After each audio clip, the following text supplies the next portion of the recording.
Hey guys, welcome to this new intro class for our TV pilot bootcamp, where you're going to go from idea to finished draft of a brand new TV pilot, whether it's half hour or full hour, in just 6 weeks. Let's get started. So, but before we get started, how to talk. You can find the request to speak button, which is that small hand icon at the bottom of your screen. You'll have to click that, and then if I invite you to the stage, you'll have to click accept invite. So you'll see a green bar at the top that says you've been invited to speak, and you can choose to accept or decline it there. Here's some upcoming free classes. This is our overview of our pilot class right now. We have that first week one of Pilot Bootcamp is next week, March 12th at 11 a.m., and that class will be Sundays 11 to 1 for 6 weeks. We also have a free Best Protagonist for Your Story class that's going to be March 23rd at 6, and that one is going to be on a Thursday, so it's not one of these normal bootcamp slots, but that one is going to just kind of examine how to make sure we're choosing the right main character, how to make sure your character has the most difficult, interesting, or ironic journey through this story. On WordCamp, which is our novel-focused server, novel writing, you can see these classes on the right, written in teal. We have Query Letter class March 8th at 6 p.m. That one's going to look at successful queries and that have gotten representation for the writers, and we're also going to look at queries as an organizational tool to figure out the events of your entire story from the outset. And we'll have an outlining class March 16th, so that will be Thursday of next week.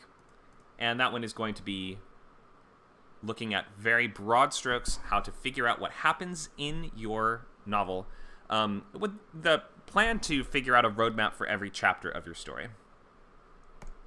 So, what is ScriptCamp? We are a screenwriting community that's focused on helping take your concept from idea to first draft to more polished script.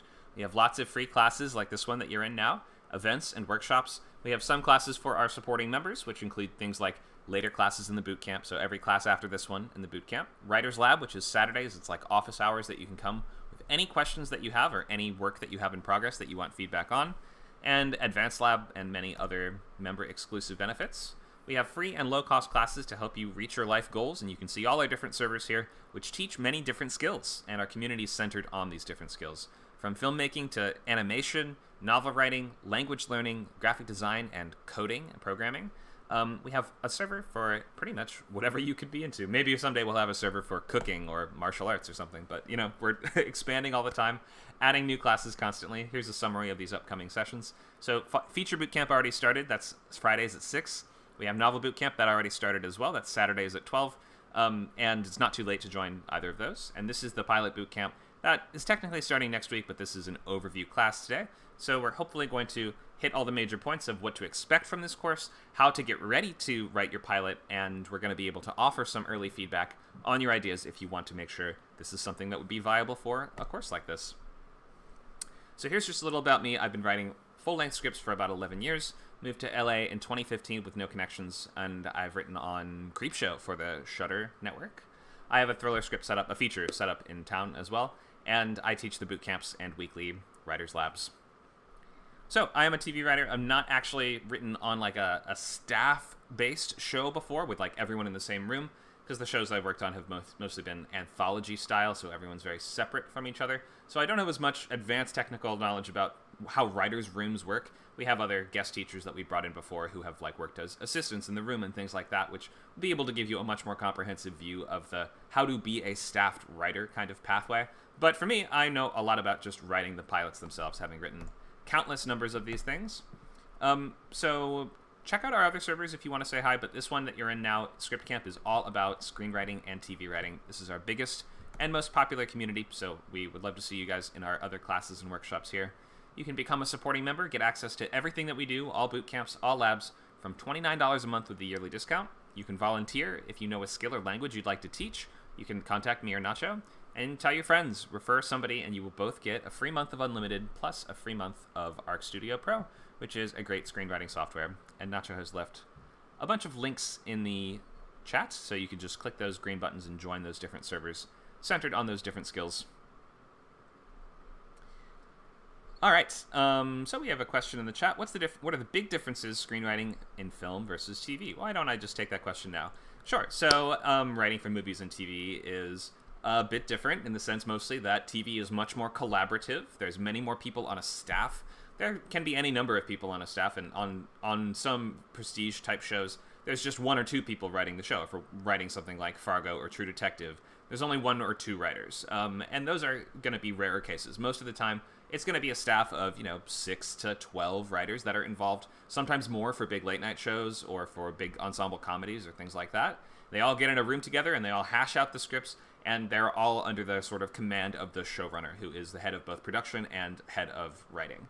So TV, just by its very nature, everything has to go through that showrunner, so that person has the sort of full control. And as a staff writer, you're sort of like an employee on their staff that is meant to sort of fit into their voice and serve their vision. So a TV show is a much, much bigger, longer-term project than a movie. And some nice things about it are that the writers are actually pretty much in charge. The directors aren't really in charge in TV. They're sort of more like hired guns that come in for the episode.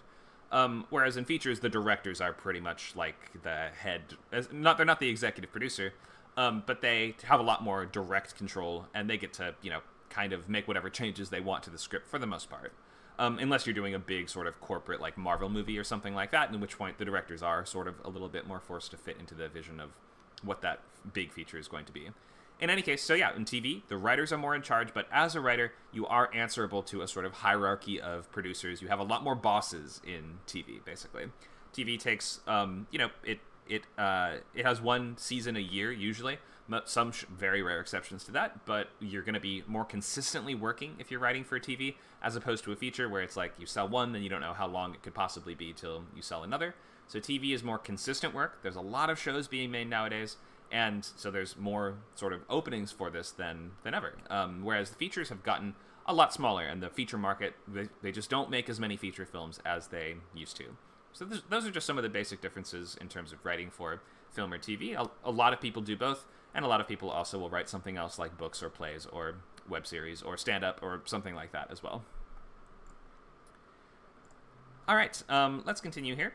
So how can you join? You can go to scriptcamp.net, and you can get the class on its own, or you can go to membership and click on free trial to sign up for 2 weeks of absolutely everything we offer. We have over 100 hours of different events every single month.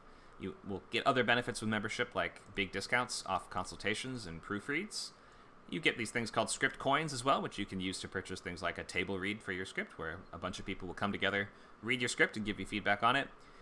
Gives you access to our video library, which includes recordings of every single class, not just the public ones. And it's going to include access to that writer's lab too, which is that extra help session every week where you will get individual one-on-one assistance with whatever it is that you're working on. So if you'd like to be in more classes than this, definitely sign up for your free trial for membership. Let's look at the overview of this class. So we're starting with premise and logline today, so we're going to maybe start thinking about what is the show that you want to write? What kind of show is the one that you would want to write? Or I should say pilot. We're not writing the whole show. There's no point to writing an entire show. As people trying to break into TV writing, you must write a bunch of pilots, and we don't need to concern ourselves with writing additional episodes, writing Bibles or pitch materials or art or any of this other stuff that a lot of people kind of spend a lot of time on at the very beginning of this process. You need to get exceedingly good at writing pilots before any of those other things matter, and your first pilots are not going to be that good because no one's first attempt at anything is that good. It would be insane if your first ever pilot was that good. So don't expect it to be. Try not to have too high expectations for any of these things, and we should start approaching this like going to the gym. You need to look at this like you need to lift the weights and run the laps for long enough until it gets to the point where you're like, okay, I'm starting to improve. My scripts are starting to turn out better. Now I can maybe start to think about getting representation, and then from there can think about maybe getting staffed.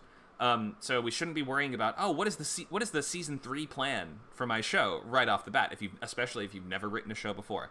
You should look at this as, I need to write about 100 bad pilots before I'm going to get to the good ones, because your first ones will just not be to the quality where you're ready to create a show. That's just the straight truth of it. So maybe pick something. We encourage you to pick an idea for the course or for any course like this where you are not that attached to the idea, because it needs to be something that you can execute relatively quickly. 6 weeks is not a long amount of time to write something. It's enough time to write a pilot, but it's not like a luxurious amount of time. So you should come and pick an idea that you are ready to get wrong, or it won't turn out as good as you want it to. You shouldn't pick something that you feel the need to do a lot of research to get every detail exactly right, or something that you're going to upset your family if you get some aspect of your saga wrong, or something along those lines. So pick an idea that you feel that you can get excited about for 6 weeks, that you can actually finish in that time, so nothing too ambitious, nothing that feels like it's going to be a massive, sprawling epic that would take years to even begin to get to the meat of it. A pilot, you kind of have to get to the good stuff right away, and since you're not going to get more episodes, then you have to save the good stuff or you have to not hold all the good stuff in reserve. The pilot has to be representative of what the entire show would be, and the pilot has to essentially act as a sales pitch in that way for the remainder of the show.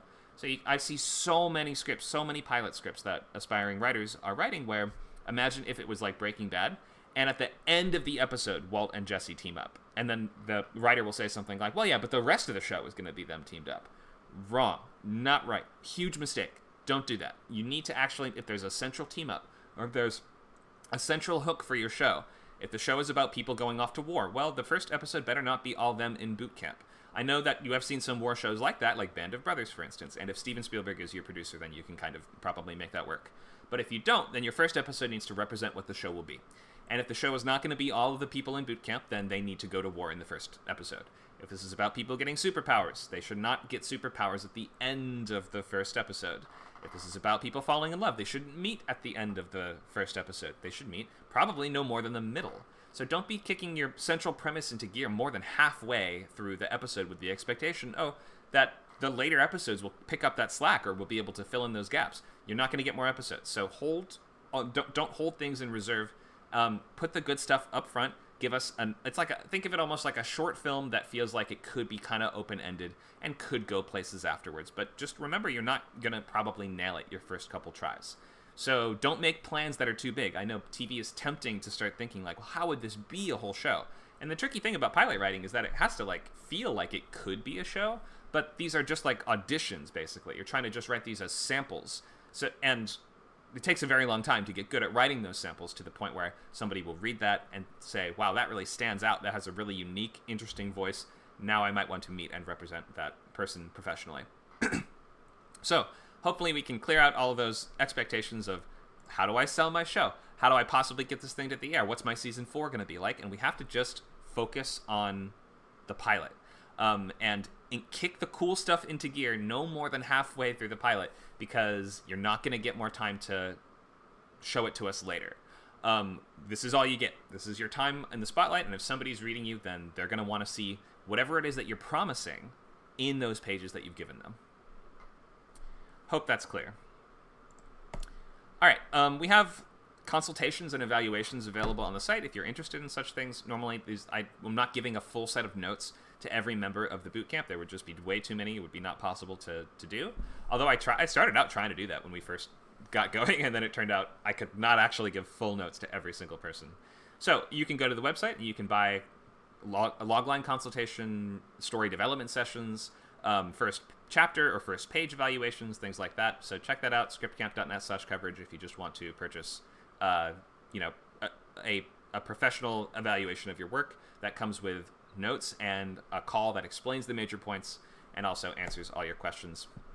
All right, let's start with our discussion. So feel free to tell us about yourself. Favorite show, favorite writer, maybe what's your experience level? Have you written TV before? What kind of things are you trying to make? What are your goals for this class and for your career? Feel free to chime in.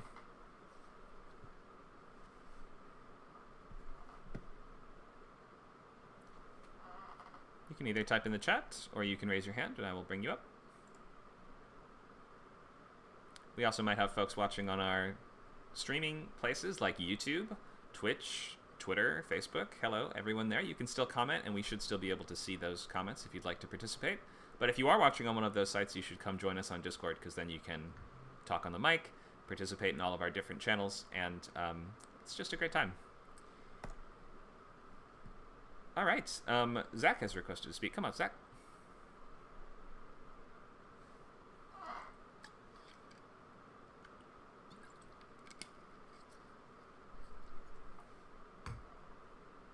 So, Zach, you should see a green bar that says accept invitation.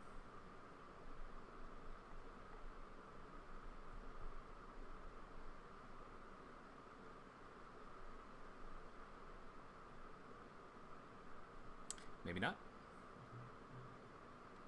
He's on iPad. Okay, I'm not sure where the prompt is on the iPad.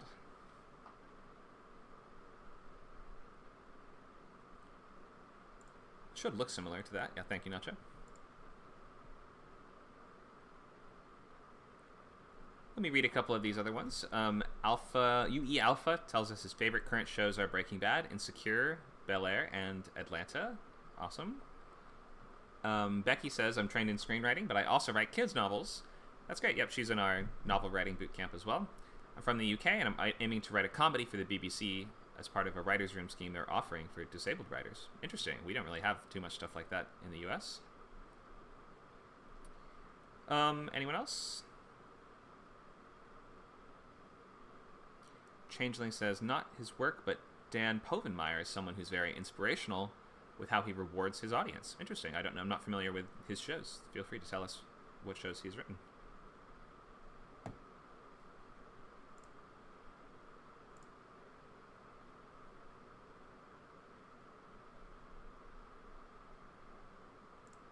If anyone else would like to, Justin Wyatt would like to speak, go ahead, Justin.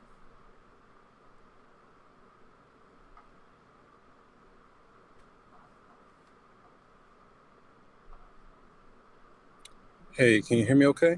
I hear you. Go ahead. All right, yeah. So I think some of the shows I like are kind of like the prestige television shows like Sopranos, Breaking Bad.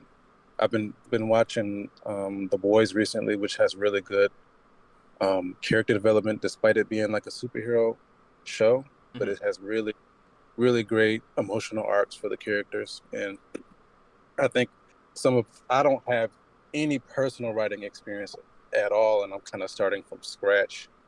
And I know it's going to take me some years to even get my mind ready to be able to write something that I could pitch. But I'm looking to do something like an epic, based on Paradise Lost, and I want to kind of train my mind to kind of be able to write that level of like an epic TV show.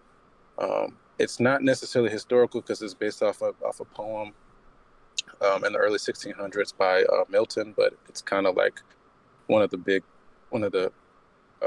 big source materials for a lot of literary fiction in the Western canon.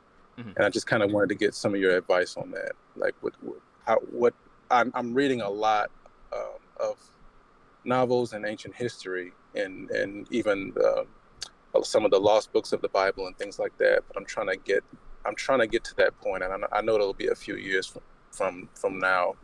But kind of want to get your advice on that. Sure. Good question, and it's great that you're looking at this in a very realistic way as well. Like it's great that you see that that's something that would be like off in the distance. It would take quite a while to build up to being able to write anything that would be described as an epic TV show. Definitely.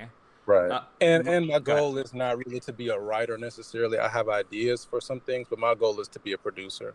I'm not really a writer, but I there are some things that I feel like I should take a stab at writing myself, but my goal is to just be a producer. Well, the thing is, in TV, producers are writers, which is an interesting sort of cross-section. So you'll see like a bunch of producers credited in in TV credits. Those are mostly people in the writer's room, like doing the work as well. So there's a lot of crossover there. My advice for you would be, you said you're reading a lot of novels and biblical texts and things like that, which is great for sort of like research material for what you're doing, but you got to start reading pilots. If you want to write TV shows, you got to start reading TV. And watching it is important too, but how those things actually are executed on the page and sort of internalizing what a really great episode looks like just in the written form is so important to this. So I would start reading 3 pilots a week. All right, cool. Thank you. Sure. Great questions. Thanks, Justin. Zach, you're up on the stage. Do you want to speak, or has the moment passed? Yeah. Go ahead. I did put it in the chat, but do mind my voice. I've just come from the pub, so bear with me. So favorite shows, obviously Breaking Bad. I watched years ago. More recently, Daredevil. Obviously Marvel did a few TV shows that were on Netflix initially, but there was like Jessica Jones, was Luke Cage, Punisher. But to me, Daredevil kind of just trumped them all. and it's one I'll still rewatch, but without the rest of them, even though the story doesn't make sense completely. Right. One over here that started on one of our sort of TV channels and then moved over to Netflix is Top Boy. I've heard of this. And it's one of a sort of like a way of showing London and crime gangs and not the fancy side of it like Gangs of London. Top Boy's a lot more on the streets. Right. Gangs of London is basically like a martial arts movie, but set in the world of English crime, isn't it? I mean, people just do straight up kung fu in that show. It's really cool, but it's not super realistic. No, Top Boy is a lot more realistic. It's a lot more way people speak, how they act on the streets over here, and to me, it's still really good TV, but it'll eventually come to an end. Right. My first level. So I started dabbling in screenwriting back in 2015. It was just something that I thought, let's just try it out, see what happens. I didn't really give much time to it. I wrote a couple of features, never really gave any thought to it, and it was something that I'd sort of do once a month. Whenever I got inspired to write something, I wrote something. But since 2020 and lockdown, I kind of took it a bit more seriously. So I'd write every day, read as much as I could, and that's kind of been what I do now. The goal is to eventually become a TV writer. So I do write features, but to me, the long form of TV just kind of trumps the short nature of features. Right. That makes sense. Thank you, Zach. So I think we have a few more hands raised. I think we may have time to hear from just these last folks that have raised their hands. I'm going to put you back in the audience, Zach. Whoop. Get my sound effects board going. Slam dunk sound. All right. Becky. Yeah, hi. Can you hear me? I hear you. Go ahead. Okay, cool. Good. Sometimes I have a problem with the mic. Yes, so I did my master's in screenwriting at London College of Communication, which is quite a well-regarded master's university, and that's where I first discovered the idea of like TV.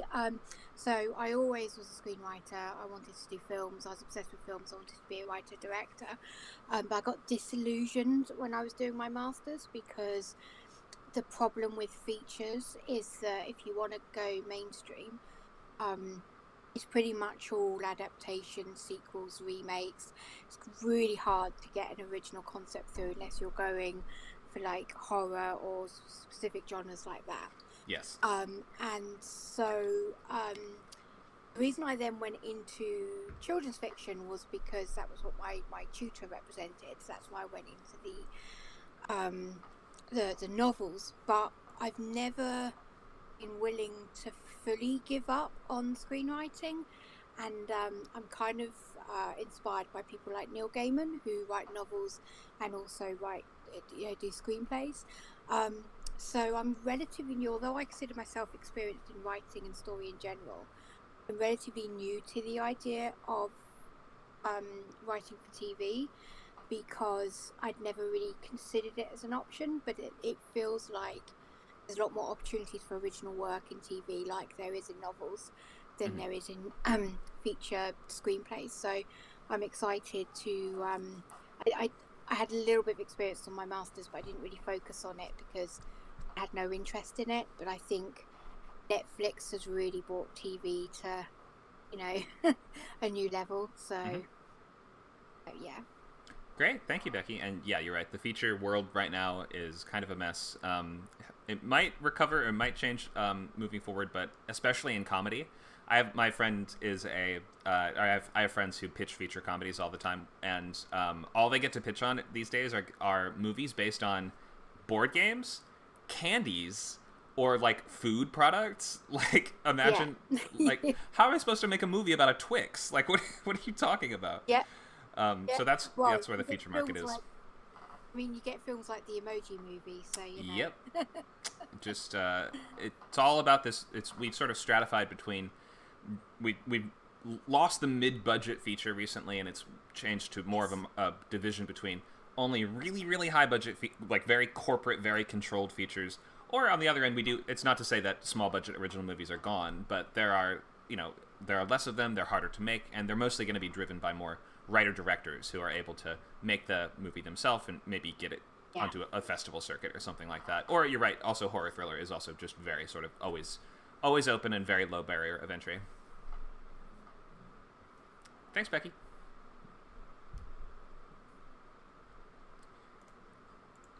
We have one more raised hand, so we'll take one more, and then we will proceed. Hi, Anthony. Hi. So about myself, while I'm not an experienced writer, it is an aspiration to be a cartoon screenwriter or voice actor like Dan Povenmire, who you said you didn't know who he was. I guess you might know his show, Phineas and Ferb. I've heard of that. Yeah, that was a little beyond my generation. I wasn't watching that as a kid, but I know a lot of folks like that show. What inspires me about him is that he also voices one of the main characters or antagonists in that show, Dr. Doofenshmirtz, which as someone who likes to do voices, I would love to do that at some point. Like Alex Hirsch as well from Gravity Falls. And I've also been dabbling into trying YouTube scripts, which may be a little unconventional, but I think it's a good way to prepare myself without, like, actually dealing with, like, the high stress of corporations. Just a little fun project to hopefully earn some experience. Makes sense. Awesome. Thanks for letting us know, and we're glad to have you with us. Of course. Thanks, Anthony. I'm going to move you back. Slam dunked into the audience. All right, we're going to keep going. We have a lot to go over, and plenty of time for questions. So use that text chat for questions and comments as we proceed, and I'll try to get as much as I can. We will also have time to share your early ideas or your whatever it is that you're trying to make into a show. Ideally, you would make that into a log line today, which is one sentence that expresses. Well, actually, with TV, we have two separate log lines, but you'll have at least one of them, hopefully. One of them being the pilot log line, so it expresses what is happening in just this episode. And then you'd have to have a series log line, which is a sentence that describes the theoretical show that doesn't exist and probably won't exist, remember, but it needs to sound like it could be a show. So those are just two sort of ground level things that we should be working towards. You don't have to have that done this week, and next week we'll talk about this more, but today you can just get that early feedback to make sure that you're on the right track. Or maybe you're not even sure which idea you want to choose yet, and you have several that you're trying to juggle between, and today you could get feedback on which one I think that you should go with. So even if it's in the early stages, don't be afraid to share. Even at those undeveloped levels, it still is important, especially if you want to work in TV, where it's going to be so much. You're in a room with other people, and you have to just throw out ideas. You have to get ready for them to boo and jeer and shoot down your ideas sometimes. I'm not going to do that, but I'm just saying you should. In TV, it's very collaborative. So don't hold back ideas because you're like, oh, it's not ready yet. I'm not sure about it yet. You have to start developing that thicker skin and develop that willingness to be open and share even undeveloped stuff. So I know it's tough, and feedback is like the worst part of this. But there's no other way to improve, and there's no way to collaborate unless you are willing to go back and forth on ideas like that. So definitely just get used to sharing, even at these early undeveloped stages. So you're going to write a pilot in 6 weeks. Will it be good? No. And it's okay. You have to move beyond the idea that any individual script needs to be good in the first place. We're lifting weights at the gym. Nobody's going to come and tell you, you're never going to go to the Olympics just because you lifted a weight wrong. They're going to correct how you were lifting the weights, and you're going to lift the next one, and run the next lap, and run the next lap, and the next one. Okay, so first thing, let's create your sketchbook. So go to Google Docs right now and make a new document, brand new blank document. There's no template for this. There's nothing to download. You're just making a new document. You're going to title it the name of your show, Sketchbook. If you don't have a name yet, call it Untitled Show Sketchbook or something like that.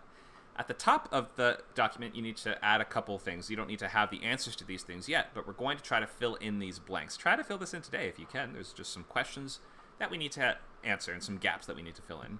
First, we have the title. If you have just a temporary title, you can use that, or you want to call it, I don't know, Untitled Alien Show or something, you can call it that. Genre. So for genre, we're trying not to pick more than 2 different things to mash together. The second that you tell us that it's a fantasy, horror, western, rom-com with elements of, submarine thriller, then we're like, I don't even get it anymore. I can't even picture what you're describing. So stick to just 2 things. Don't mash up too many different genres or make it sound like it's too over-ambitious of an idea. Format and time slot. So format is going to be whether or not we're talking continuity format here. So the terms that I use for this are going to be either, and don't worry about writing all this down right now or anything like that, but basically shows are either premise pilots. A premise pilot is it's like a long movie. Think of it Breaking Bad, or Lost, or Battlestar Galactica, or The Sopranos. God, all my picks are from like 15 years ago. How old am I? But these are shows that are like, how about Dark? Okay, there's a modern show. How about Dark? You couldn't watch episode 8 of Dark and have any idea what was going on. A premise show is more like a long movie where every chapter tells the next phase of the story. Think your Stranger Things or whatever, like this, where we need to advance linearly through the narrative to understand the whole thing. The Last of Us, Chernobyl, shows like this, where it's not a repeatable situation, or it's not like a setup for situations that could create years and years and years of episodes. So that's one format. That's called premise shows, or premise pilots, they're called.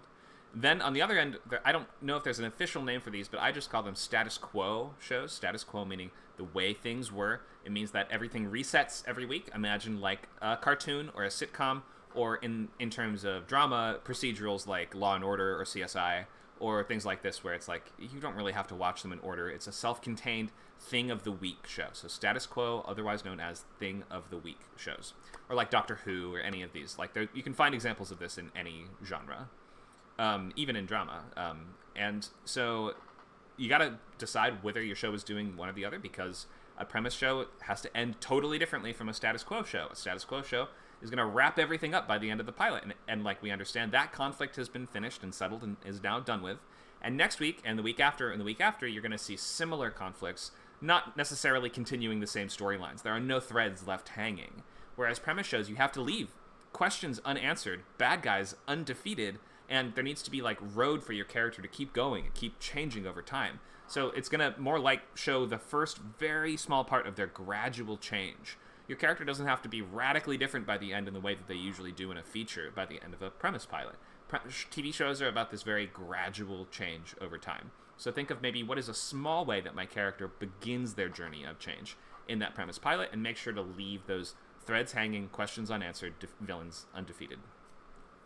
And that's the tough part of writing pilots, is that you're not going to be able to pay those things off, but you have to make it seem like I could have, or if I were to write more of these, then those things would be paid off.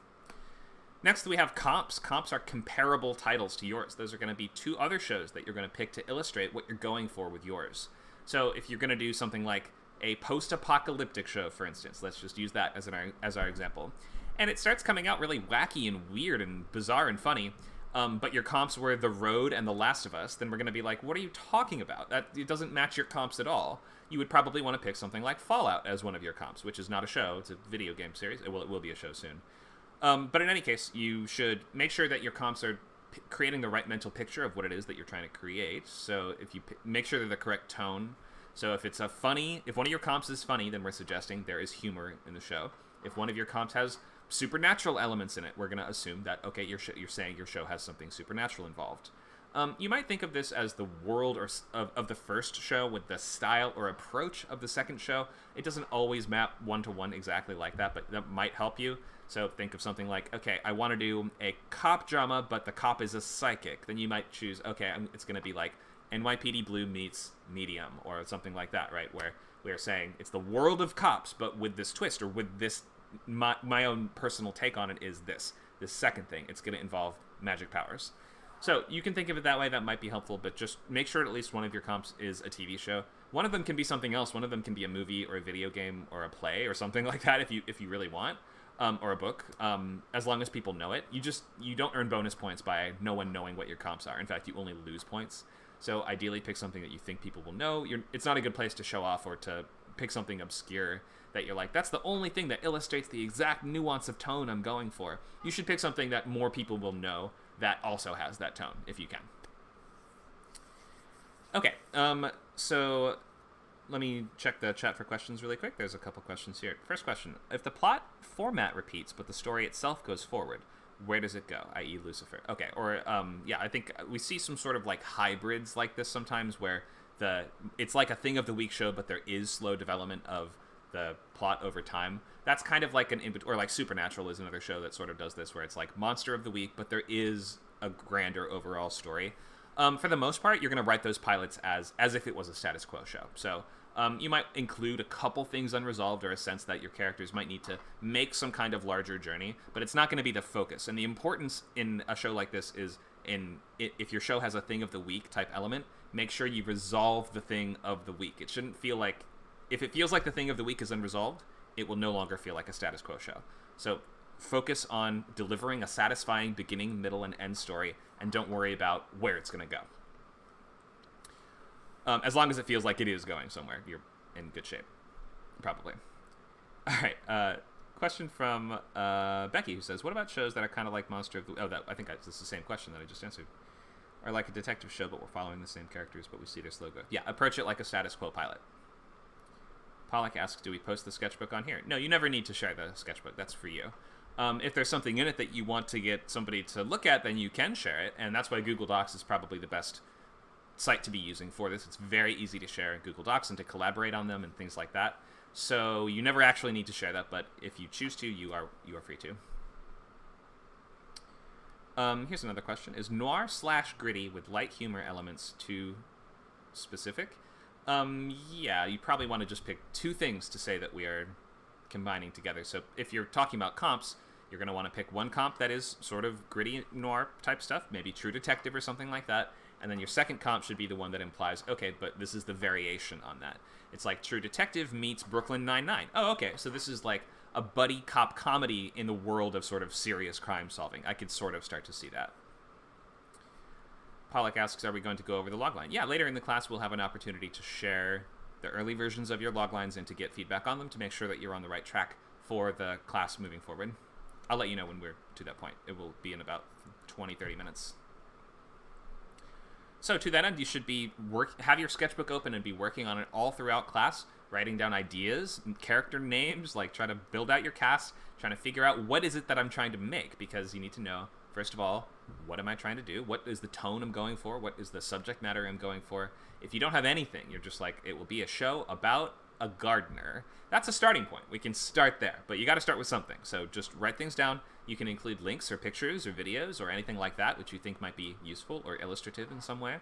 And basically just keep the sketchbook open throughout all class and be writing things down, and maybe even writing out that early version of what your logline might be, or your two different loglines, your series logline and your pilot logline, which we'll talk about later more. But when we get to the point where we're ready to share them, it's best if you have it ready to copy and paste right into the chat, and it's not just like, all right, share your loglines, and just dead silence for like 5 minutes as everyone furiously types out whatever they can. You should have some version of it ready to copy and paste by then if you want to share for feedback today. Okay, so everybody, I hope got these things: title, genre, format, time slot, comps, series, and pilot loglines. Just write those things down. You don't have to have the answers to all these yet. You don't have to have the answers to all these things by the end of today. Here's some ground rules for helping choose what project you're going to want to work on in the class. Number 1, don't do true stories, anthologies, or adaptations. I'm not going to hold a gun to your head if you try to do these things, but I'm just suggesting for the purposes of writing a pilot in 6 weeks, especially if you haven't done this before or are relatively new at this or don't feel like you're very experienced in TV writing, these things require extra research and extra work, or maybe vastly different formatting to get right.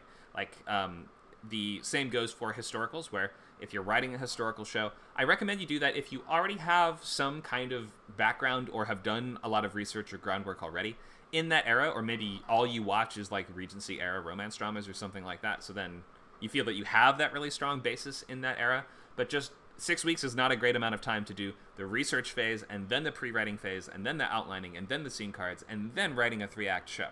It's just a lot of work for 6 weeks. You want to pick something that you can do in this time. So also, to that end, probably don't do time travel. Just trust me, I've never, in more than a year of doing these classes, I think we're at like a year and a half, coming up to getting towards 2 years, we have never seen anyone able to complete a time travel script in any ScriptCamp program. Just don't do it. And also beware of things that are difficult to manage on the page, like clones, multiple copies of the same characters, body switching, parallel universes, multiverses, or anything like that, which are just like really, really difficult to keep straight what's happening and who is who on the page. And you don't want the majority of feedback that you get to be, wait, what is going on? How does that make sense? Isn't that a paradox? You want the majority of feedback you get to be on things like dialogue and structure and character work and scenes and emotionality and stuff like that. We don't want to be focused too much on just the logistics of getting your story to click and make sense. and that will just end up consuming all your time if you're trying to write a time travel show for the most part, and or shows like this. So just be really careful of those. It's a great time, though, just to take a big swing and write something weird or silly or crazy or something that you just would love to see. Something that on its surface doesn't make sense, or some mashup of different genres that you've never seen before. If you're like, I love Westerns and I love, let's say, quest fantasy, like old school Tolkien-style quest fantasy. Oh, okay. What if I did a fantasy show that sort of feels like a Western? That'd be cool. Or what if I did a Western that feels like a fantasy show? That'd be even cooler. So you can just pick something that sounds interesting and that maybe it would be kind of a fun challenge to try to make that make sense or make that work. You can take a dumb idea, and that is fine for a boot camp. You can take something like, what if a duck was a detective? Duck-tective, there we go. Have they done that? I think I've seen Duck-tective on something. Was that on Gravity Falls? I think it is. But in any case, you can pick a dumb idea, and you can just... Or what was the other one I was thinking of? You can do Duck-tective, Dr. Acula from Scrubs, which isn't that just JD's script that he's working on, where it's just a Dracula who's a doctor? That's a great idea for a boot camp script, because it's so... I sounded very Southern just there for a second, didn't I? I am from Virginia. It just sometimes just jumps out at me.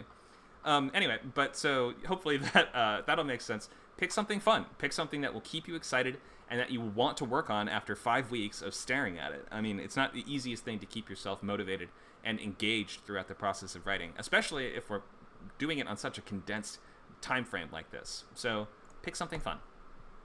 If you don't have an idea, maybe try some mashup. I already mentioned get used to sharing ideas at early stages. And beyond this class, you don't have to for right now. But after this class, if you want to continue, we just ask that you change your screen name to your real name, or at least a nickname or the pseudonym you want to be known by. All right, I'm not going to do this discussion right now. I think I went over the basics. TV is written by staffs. This consists of staff writers who work for a hierarchy of producers who are also writers. And they are all overseen by the showrunner, who's the one person sort of in charge of both writing and production. They're the heart of the show. So spec, the word spec, S-P-E-C, spec, stands for speculative, and it refers to a couple different things. So in features, a spec is a script that you've written on your own, that has been commissioned by no one, and is intended for the purpose of getting you work in some way. Whether it's for that script to only act as a writing sample, that would still be a spec, or whether or not it was supposed to actually try to get it set up and sold somewhere. Like, I've set up a script, I wrote a spec called Hintline, and I set it up, meaning it was attached to a production company that are now trying to find a director for it. So you might do that with a spec too. So in TV, spec means a couple different things. So a spec episode is usually like a fan fiction style script of an existing show that's currently on the air, is relatively critically well liked, or it could be a very long running, more elemental show like The Simpsons or something like that.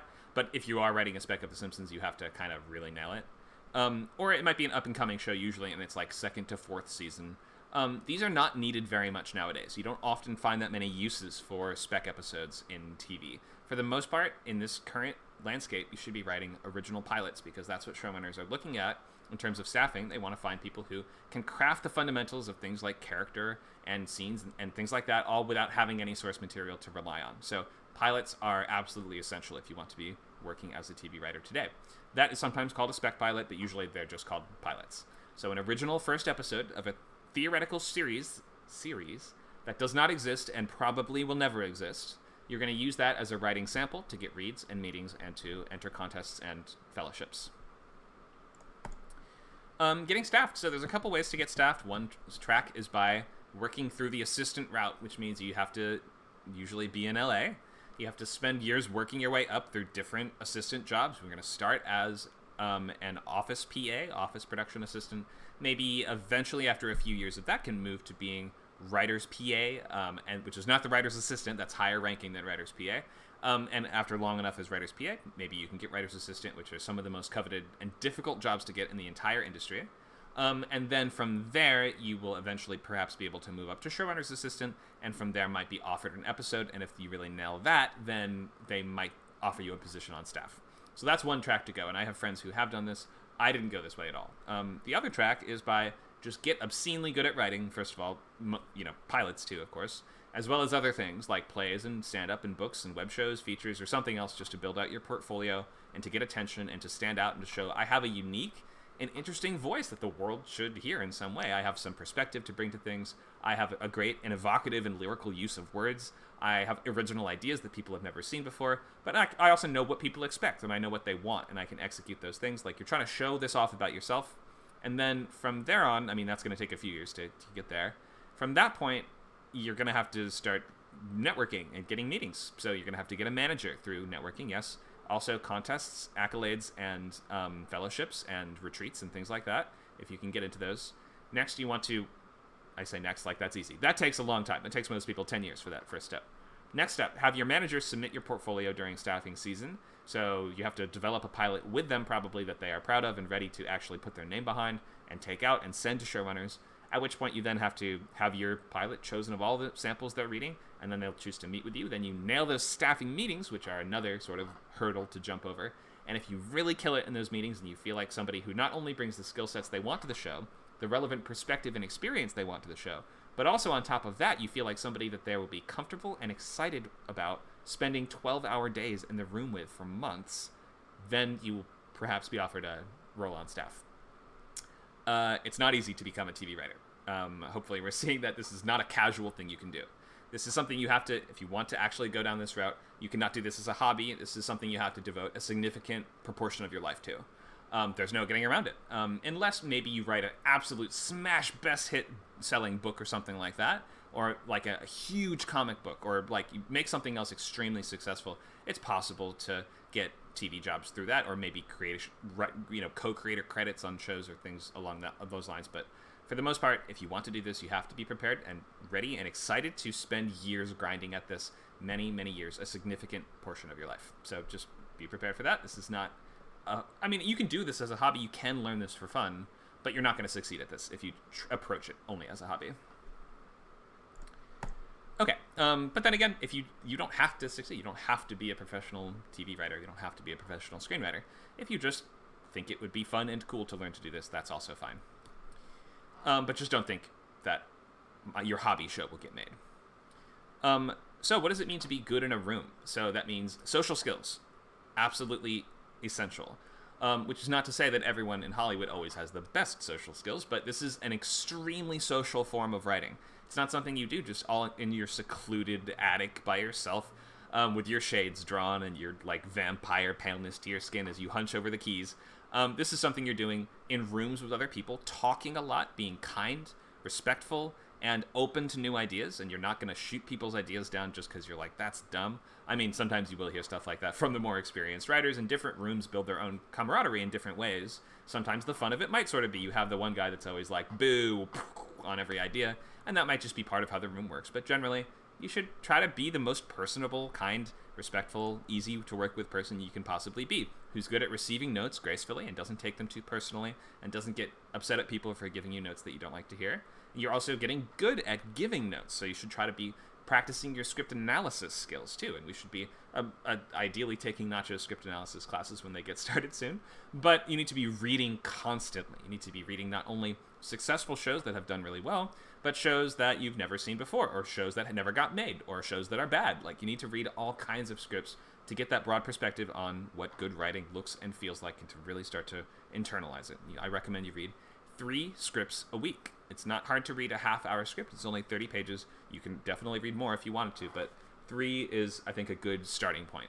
So read 3 scripts a week. They could be half-hour, they could be full hour, and take notes and pay attention and ask questions. Write things down in the margins if you don't understand something, or you're wondering why the writer did it in this way, or why does that work, or why did you like that, why did you not like that. All these things are fine. Your reactions are totally up to you, but you need to be reading constantly. The 3 things you need to do to succeed as a professional writer are: you need to be reading constantly, writing constantly, and moving on.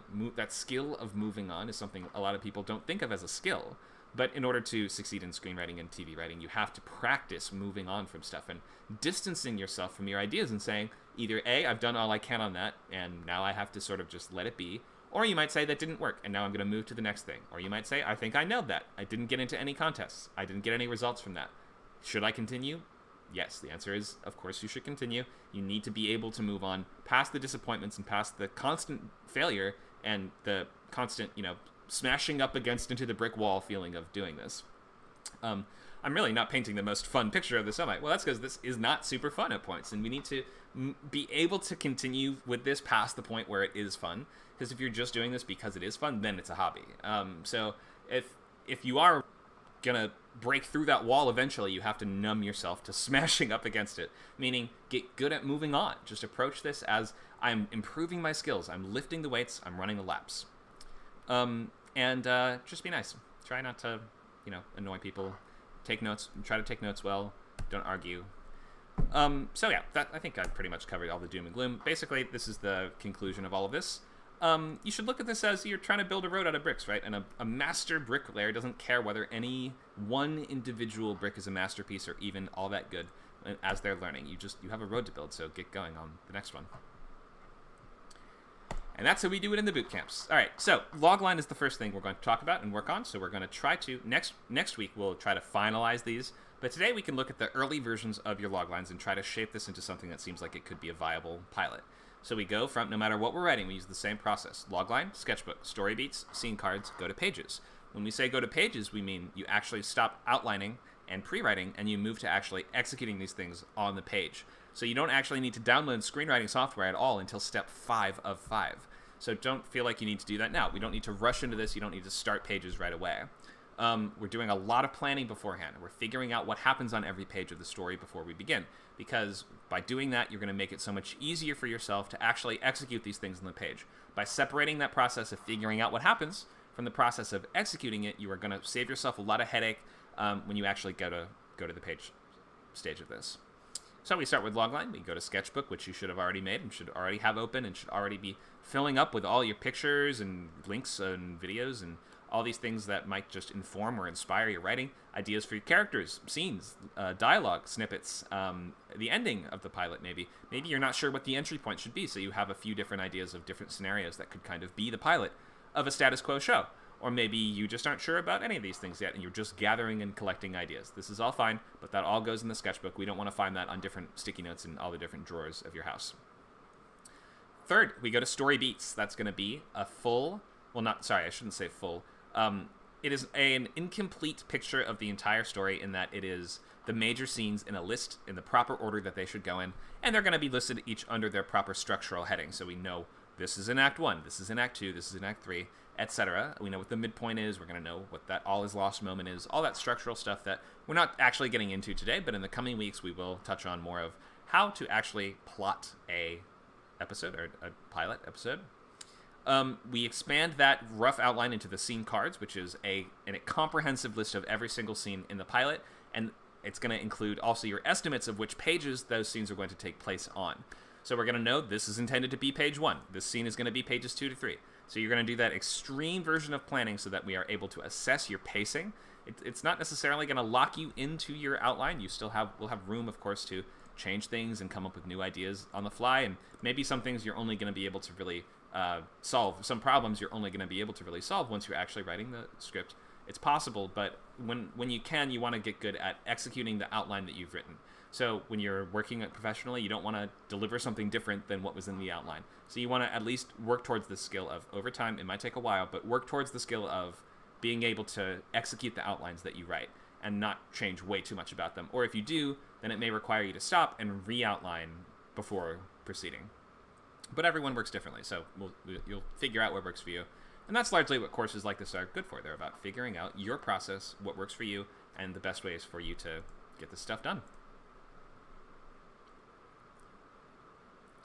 All right, we have some questions in the chat. Where do I find TV scripts? Well, there's a couple links there. Lots of TV pilots under that Google group, which Nacho has linked. So just scroll up a little bit. You should find that. Plenty of choices there from both US and UK. Another question, are we going over pilot or series loglines first? We're going to cover the topics both at once, and you can post whichever of the two that you have. If you have both, you can share both. Other questions before we proceed?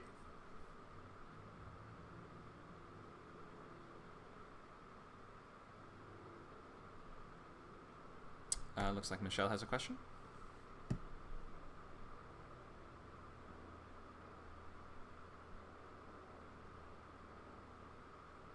You've been invited to speak, Michelle. You'll have to click the accept. Go ahead. Yeah. Hi. Sorry, I came in here late. I didn't realize we had a class. Is there any way for me to access the material that I missed earlier? This is on YouTube, so you can watch the recording. So is it under How to Write a TV Pilot in 6 weeks? Yeah, just search for ScriptCamp. You can find our channel. Okay. All right. And other question, I sent you my my paragraph from the novel class late because I had to rewrite it, and I was wondering if you got that. I got it. Yeah, I responded to it too. Check your messages. Okay, great. All right, thanks. Thanks, Michelle. Other questions?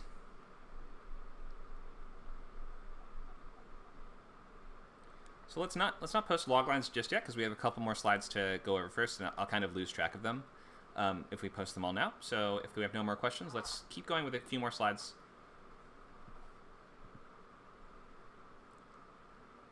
And of course, use the text for questions, and I'll check back every once in a while.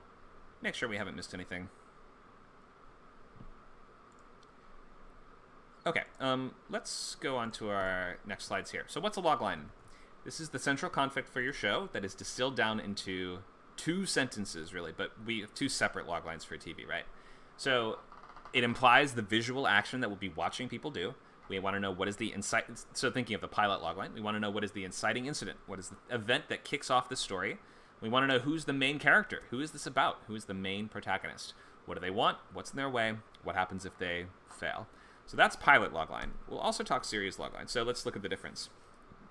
Series logline is about conveying the world or the sort of engine of the story. A story engine is a kind of intangible thing. Like we asked this question, what is the story engine? It's not just one thing. It's a combination of different elements of the show that will create the sort of fuel for many stories as the show theoretically went on.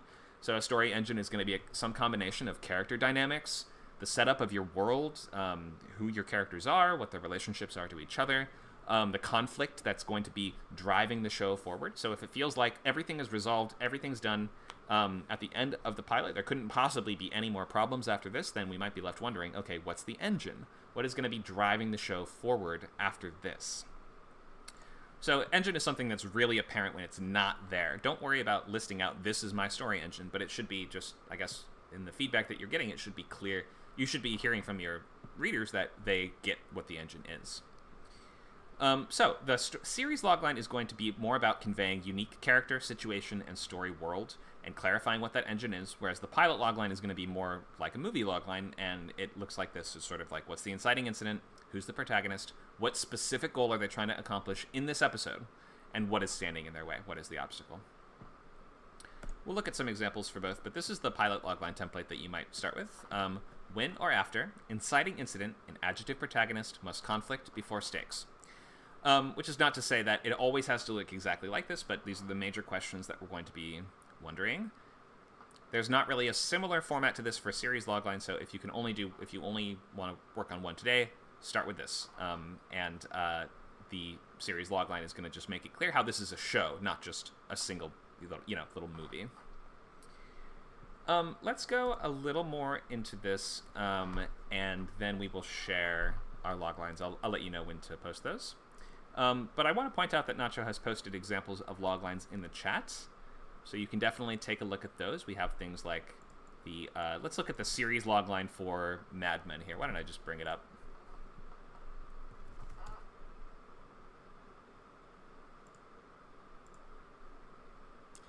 Okay, so remember, our emphasis in the series logline is about the interesting characters and the interesting world that they live in. It's not really about, when this event happens, this character must do this before this happens. That's the pilot logline.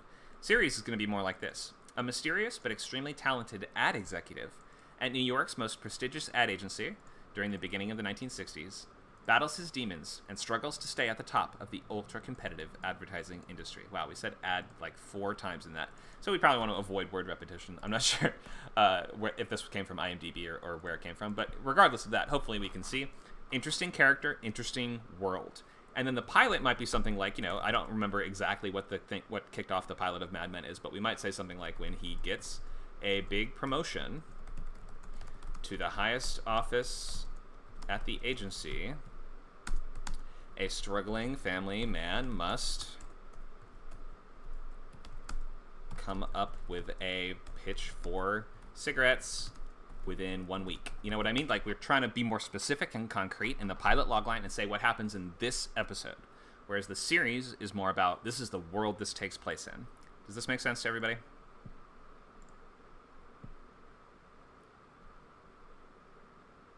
Questions about the distinction here between series and pilot logline?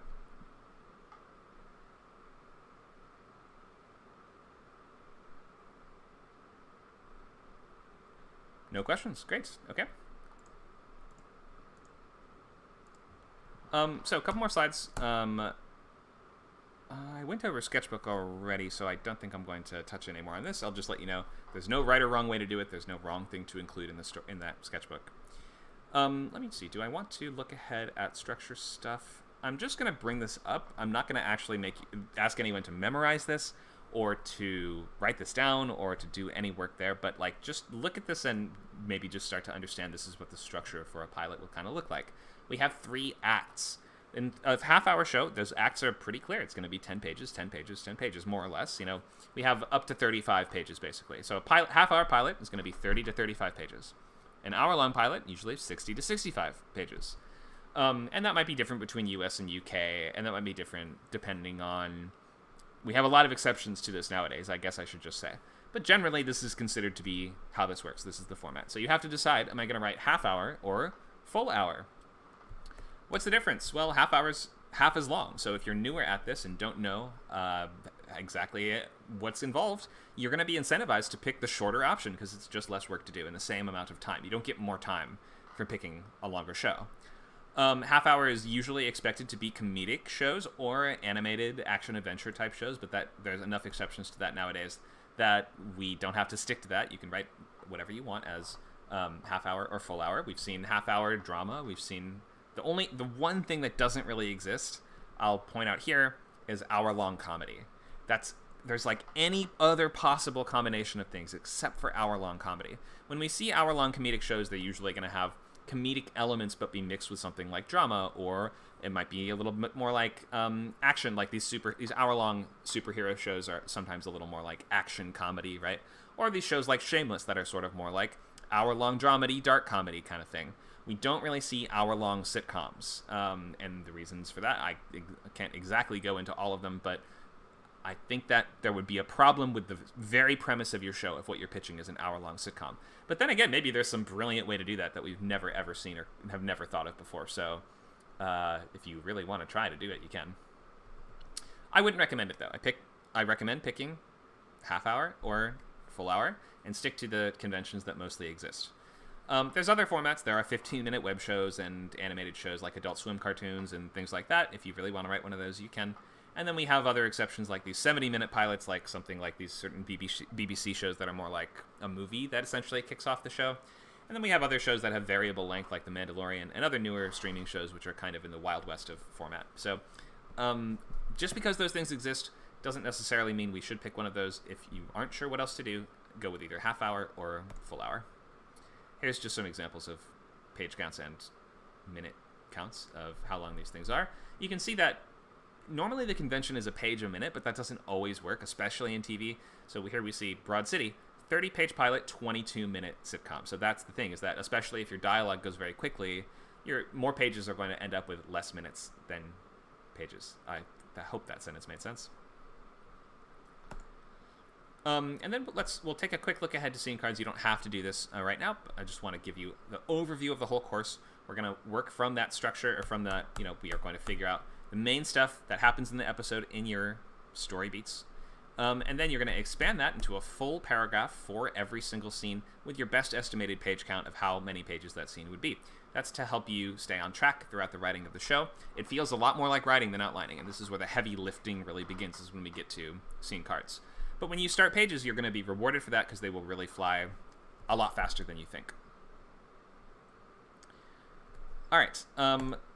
There's just an example of this is like a bulletin board style set of scene cards. This is also, for some reason, in some TV writing rooms, they will consider the teaser to not be its own act, or they will like, do you see how the teaser before the credits roll is 1, 2, 3, 4, 5? It's 6 scenes. So Better Call Saul obviously has a slightly different structure than most shows do. So therefore, I would consider most hour-long shows to be 5 acts, not 4. We don't really talk in terms of 4 acts. Half-hour shows are 3 acts. Hour-long shows are 5 acts.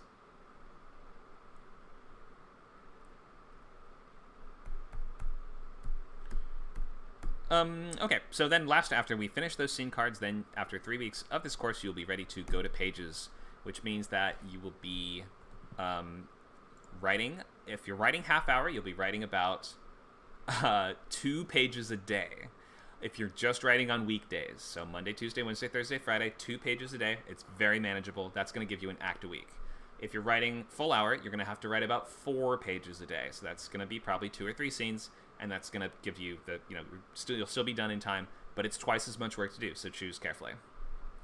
All right, let's take questions about the whole process or anything we talked about up until now, and then we will share log lines and give feedback.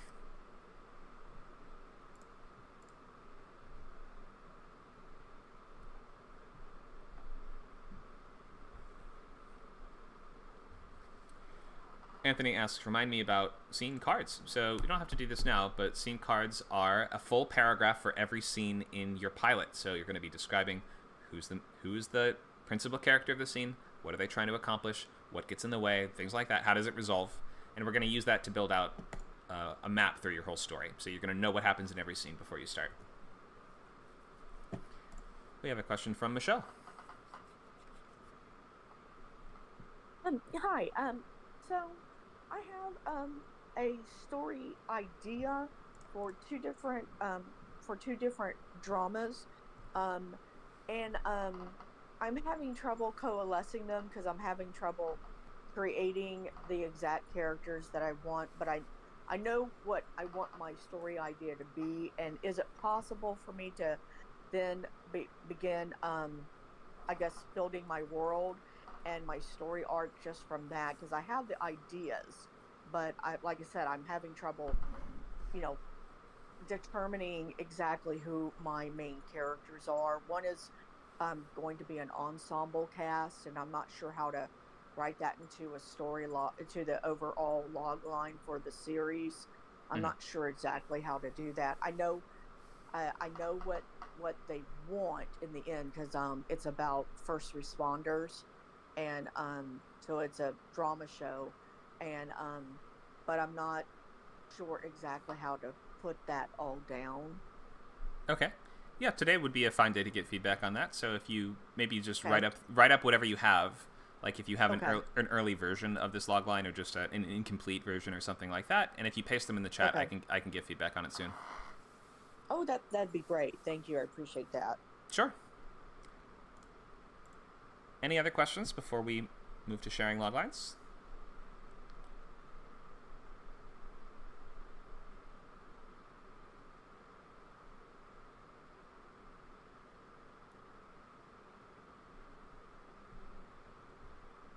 All right, if there's no more questions, let's go ahead and share those now, and I will be able to. I'm going to ask everyone who's able to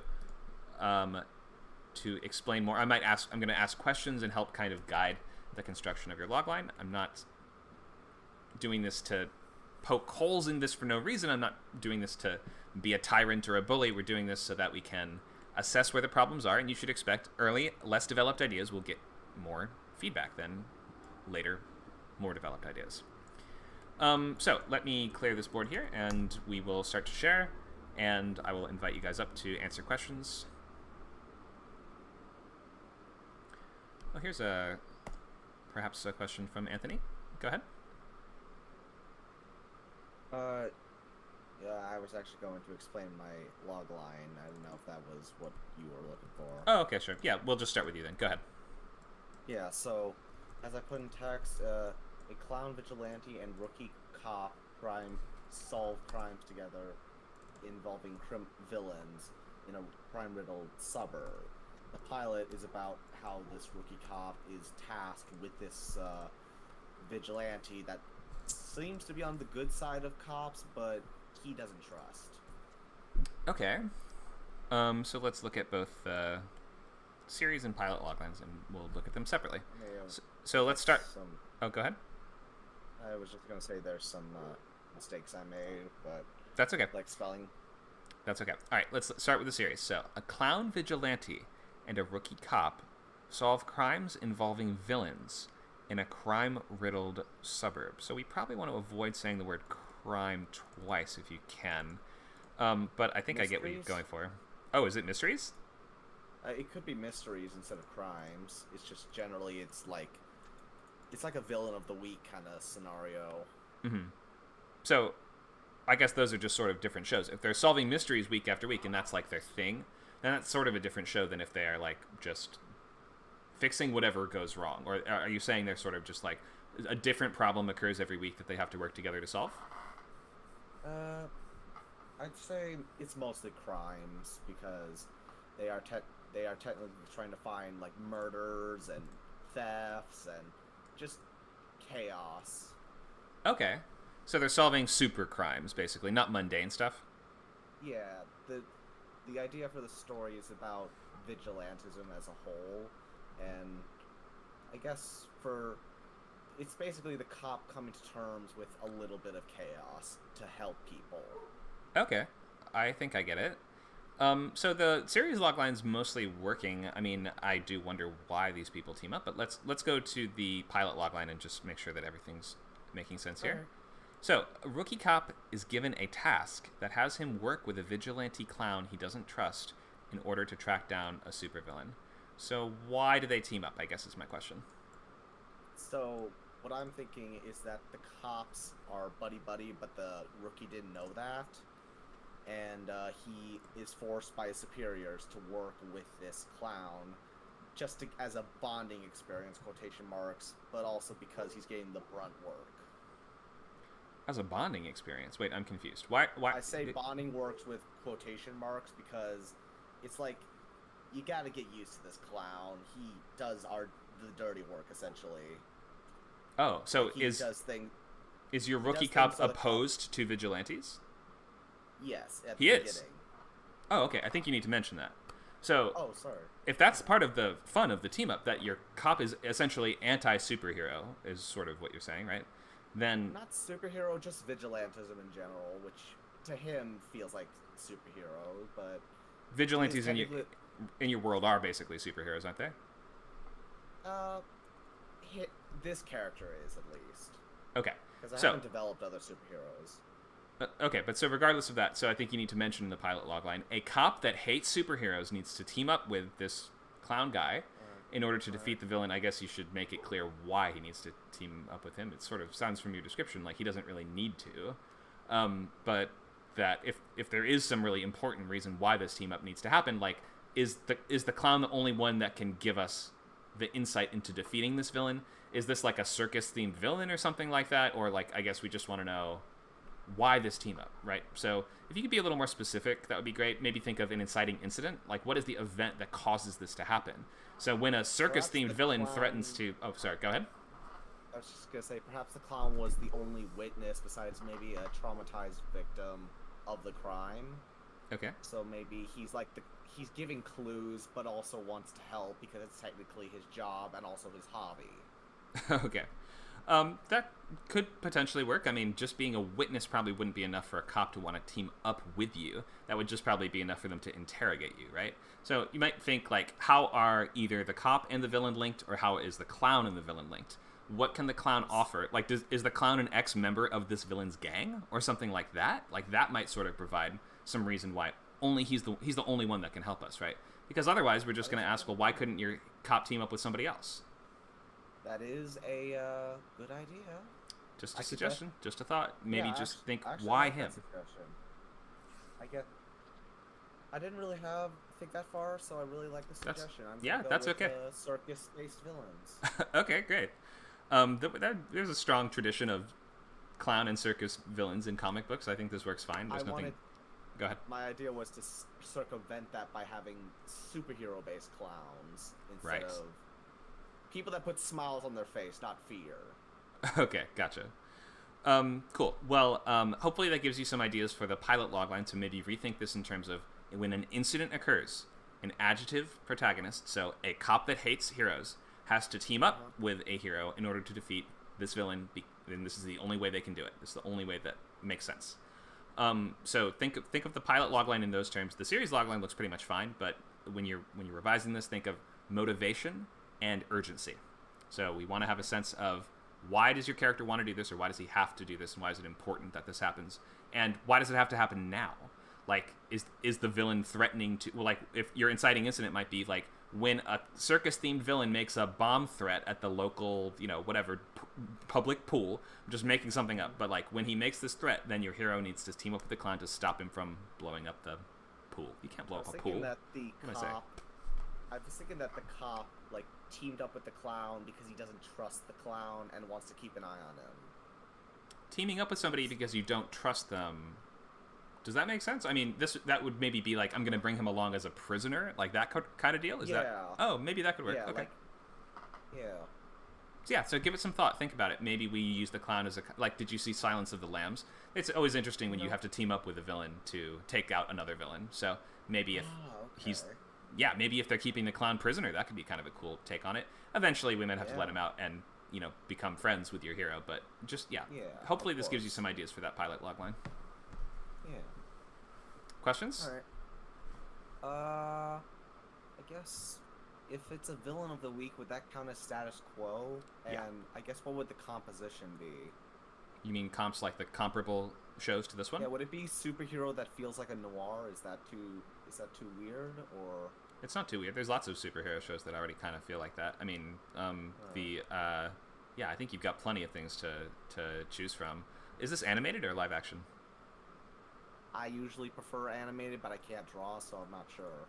Doesn't matter. You don't have to draw for a script. So I would make sure one of your comps is an animated show. Then. Okay. I'll say animated. Right. And then maybe pick like Invincible as one of your comps or something like that. And then for the other one, maybe something that suggests the tone of the world. So maybe pick like an actual noir type series. Like I'm not exactly sure what to pick yet, but if you wanted to have that crime drama kind of vibe, well, I would pick something along those lines. Like maybe some folks in the chat have some suggestions for you. All right. That's about it. Thank you. Thanks for bringing this. Hopefully that helps. Yeah, it sure does. Thanks, Anthony. All right, let's do some more. We've got 40 minutes. Hopefully we can get to everybody. I can't guarantee that I can get to absolutely all of them if there's too many, but I will get to as many as I can.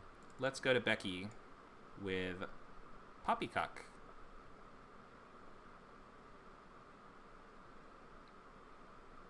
Is she still in the chat room?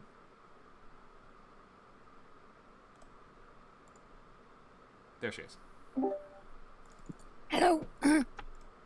Hi, Becky. Hello. You want to read this for us? Okay, it is very British. Okay.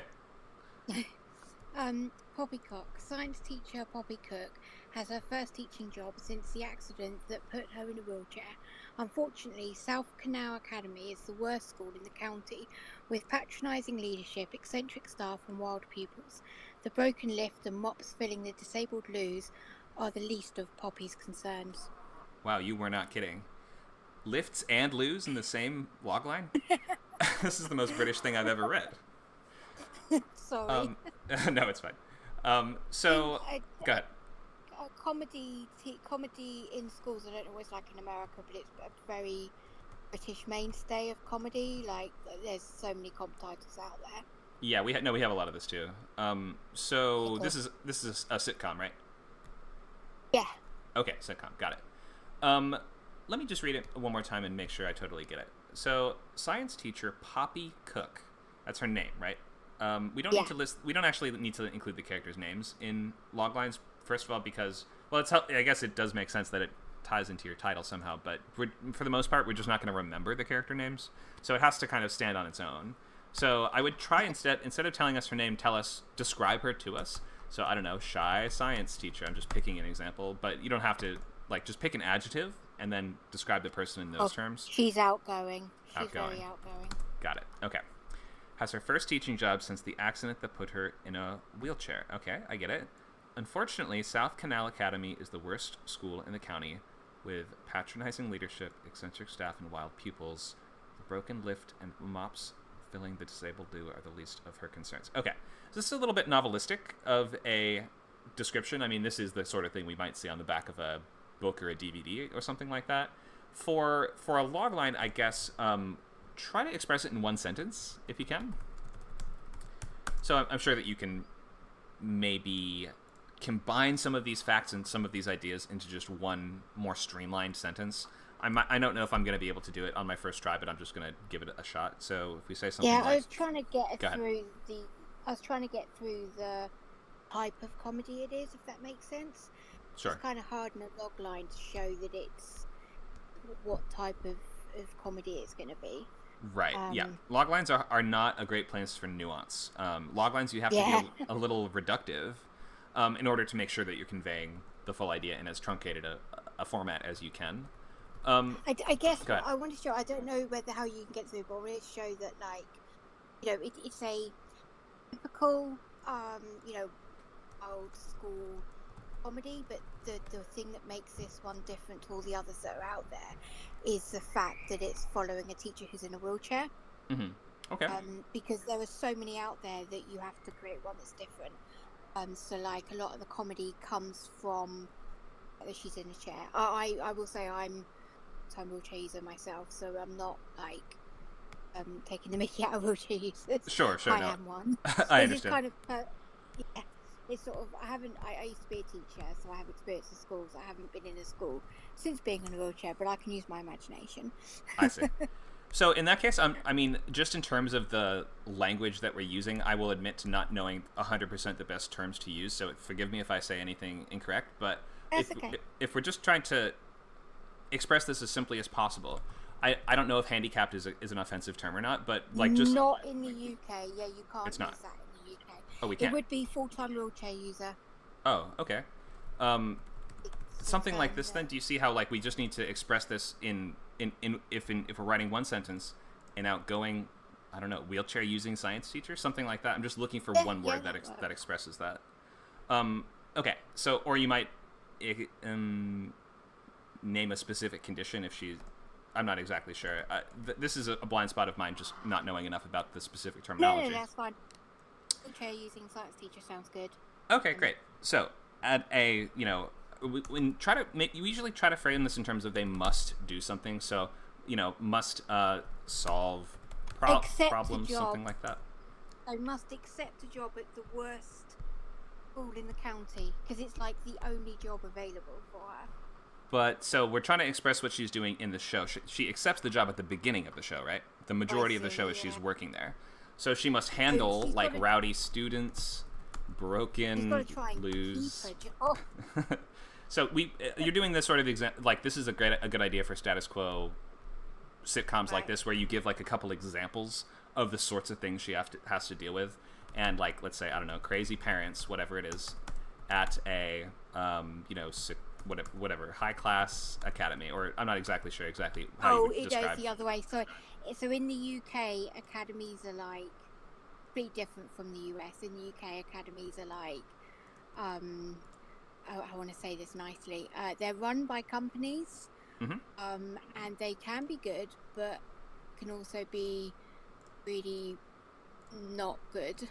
Understood. Okay. Very diplomatic of you. But so yeah, do you see how I've just kind of boiled this down to one sentence? Yeah. This doesn't have to be your final thing. Like I'm not saying you have to write this, but in as simple terms as this. Because you've kind of given us, here's the inciting incident. Now here's more about it. And here's some examples of things she's doing, where it needs to be more like, this character in this situation has to deal with this. Yeah. Okay, so there's some ideas for you. And then for the pilot, we want to focus more on that one, what happens in this one episode. So when she gets a job at this rowdy new school, a teacher has to deal with and you'd name like, what is the problem of the week? What is the thing of the week? A kid... Yeah. Throws paint on the chalkboard or whatever it is, and frame it more around that problem that she needs to deal with. And we'll sort of understand, I mean, with this sort of show, usually it's like, the question is, does your main character want to stay at this new position or this new world, or do they not want to? And then by the end of the episode, we understand, okay, they're going to decide to stay. Yeah, so I've got it for the first episode that she actually doesn't want to. It's awful. Mm-hmm. She's trying to get the agency that gave the job a different school because it's completely inaccessible. But by the end, she she likes the school and the pupils. I get it. Because it's a, challenging pupil who she then ends up see, I say sitcom, I'd say it's more of a dramedy, which is a very British thing as well, because it's very comedy driven, but there are very much serious dramatic things that happen within it. Okay. It's British comedy. Right. So, in, I guess, more classic English sitcom would be, it like has a laugh track, has a 3-camera setup. I guess you're saying this is more like a modern version of that, which would be like Dairy Girls or shows like that, right? Yeah, I mean, if you go really old, like I'm thinking, you probably wouldn't have heard of it, but there's a show called Only Fools and Horses, which is basically comedy, but then there's these really tense moments that you literally make you cry, and then the next minute you're laughing. Okay. I really love that, where it's comedy, but you can deal with serious issues like a miscarriage or death in a family or things like that. Sure. Okay. Well, if you're looking for American comps, there are a lot of Americans that watch Dairy Girls, which is a sort of comedic dramedy kind of school set show. So that might be a good comp for you if you want Americans to read and understand this. If you don't care as much about that, you can pick just English shows for your comps. There are some English shows that are very popular. I know people who watch The In-Betweeners and things like that. So it's not like they're completely unknown, but you're less likely with anything that's not sort of like breakout success. Americans are less likely to know it, I guess. Yeah. Anyway, hopefully that gives you some stuff to think about and some ways to shape this moving forward. Do you have any questions? BBC, as I said to you, I'm aiming this kind of at the BBC, so I don't know how. Someone else did say that they felt this would be relevant for me, like this boot camp, but obviously there might end up being that kind of language barrier where my comps don't necessarily match because you're American. Is that going to be a problem, or? No, not for me. I mean, if somebody cool. somebody in the chat might hate English shows or something, but we don't care. I mean, you gotta just write what you're excited about. Yeah. Cool. Well, thanks for sharing. Hopefully that helps you continue to develop this for next week. Thank you. Thanks, Becky. All right, we have half an hour. I'll get to as many more as we can. Zach asks, how would we show in a script that it is an animation? Well, the thing is, you don't write animated scripts really that differently from live action scripts. It might be that when you are explaining what the show is to somebody or writing out what it is, you might just say animated comedy or animated action adventure. Just put that on your like just basic description as you send it to them. But in the script itself, there's nothing that actually looks terribly different. Obviously, the fact that it is animated will help people. It will, if they know that going in, it might make a producer feel a little better if it seems like it would be an extremely expensive show to make or something like that. So it can be useful to prime people in that way. But the script itself doesn't really look any different. Excuse me.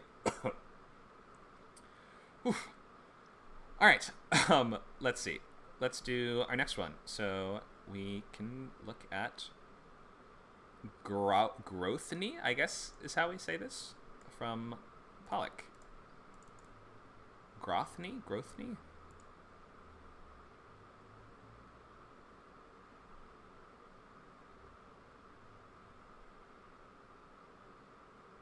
You've been invited to speak, so just click that green bar and you can come up.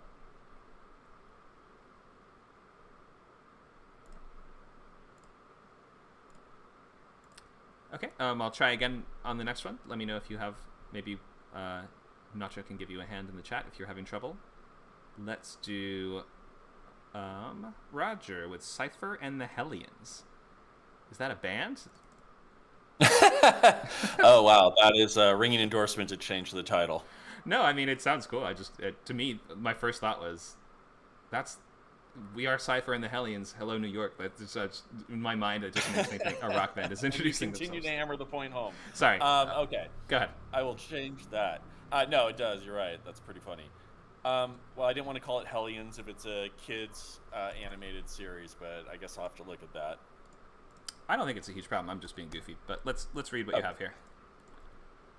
You want me to read it? Yeah, go ahead. Okay, Cypher and the Hellions. Hello, New York. Based on Marvel's comic book The New Mutants, a kind and insecure mutant teenager, Doug Ramsey, Cypher, who is undercover in an elite boarding school for mutant villains, struggles with his mission to capture a sentient alien machine for S.H.I.E.L.D. versus the allure of joining the school's powerful benefactors, the Hellfire Club.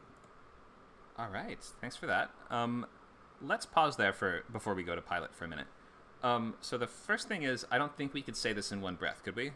This is a lot of words and a lot of ideas in just the just the series logline alone. So let's maybe start to streamline this a little bit. Can I ask? So you say it's based on a comic book. Is this is an adaptation of a storyline from a comic that exists already? Yep, I wanted to still do a spec pilot based on it. Okay. Cool. So yeah, I think you know the various challenges that comes with, but you can still do it if you want to. I thought it'd be a great calling card, even if it could never actually be made. Yeah, no, it's possible. Sometimes people have somebody wrote a Seinfeld script based on 9/11, and that obviously would never get made, but that just acted as a writing sample for them. So yeah, sometimes you can just do something kind of out of the box. If you're gonna do that though, I would say just go if this needs to act as a writing sample, then it should really stand out somehow. And I don't exactly know what that means. But that's the thing is Seinfeld 9/11, that's something that people have to read. They hear that and they're like, oh, I have to read that right away. Whereas if it sounds like kind of a straight down the middle superhero show, then for the most part, we're going to be like, well, could this not have been an original? So I would say just be bold with this one. Just be really bold and just do things that could never, if you know it's not going to get made, do stuff that could never get made. Oops, sorry. Yes. Okay, that's good advice. Sure. Let's take a look. All right. So based on Marvel's comic book New Mutants, I'm just going to take that out because it's not really relevant for this logline for now. All right. A kind and insecure mutant teenager, and this is X-Men mutant, so you mean superpowered, right? Mm-hmm. Okay. Let's lose the name because we're not going to remember the name. Undercover in an elite boarding school for mutant villains. Hang on. So, why is a teenager undercover at a boarding school? Well, it's a high school, boarding high school. For villains only? Yeah. Okay. You have to be evil to go to the school. Well, look, I had an even wordier version where young mutants are groomed to be villains. Oh, wait. You're saying people don't know that it's turning them into villains? No, not necessarily, no. Oh, they don't. Okay, so let's... Well, S.H.I.E.L.D. does, of course, but most people, would never know that. Okay, then this is more just like a boarding school with a sinister leadership sort of thing. I think that's how you'd probably want to kind of describe it. Boarding... And you may not even need to... saying that it's a school for villains makes me think, okay, this is like evil Professor Xavier, when in reality, this is more like the board of the school has a secret and they're turning people into villains without anyone knowing. Well, wait, you know what? I think you actually nailed it. This is, you're right. Words seem to have a lot of effect here. I should have thought this through more. It actually is all the faculty are villains. It actually is, I think, well said. It is the evil Professor Xavier and cohorts are, the teachers at this school, and, they are subtly grooming these kids, to be powerful and mutants and do bad things. They have that much time on their hands? These supervillains are like, okay, I'm going to turn... And this is not... I know this is not even your original storyline for it. I just want to ask this question.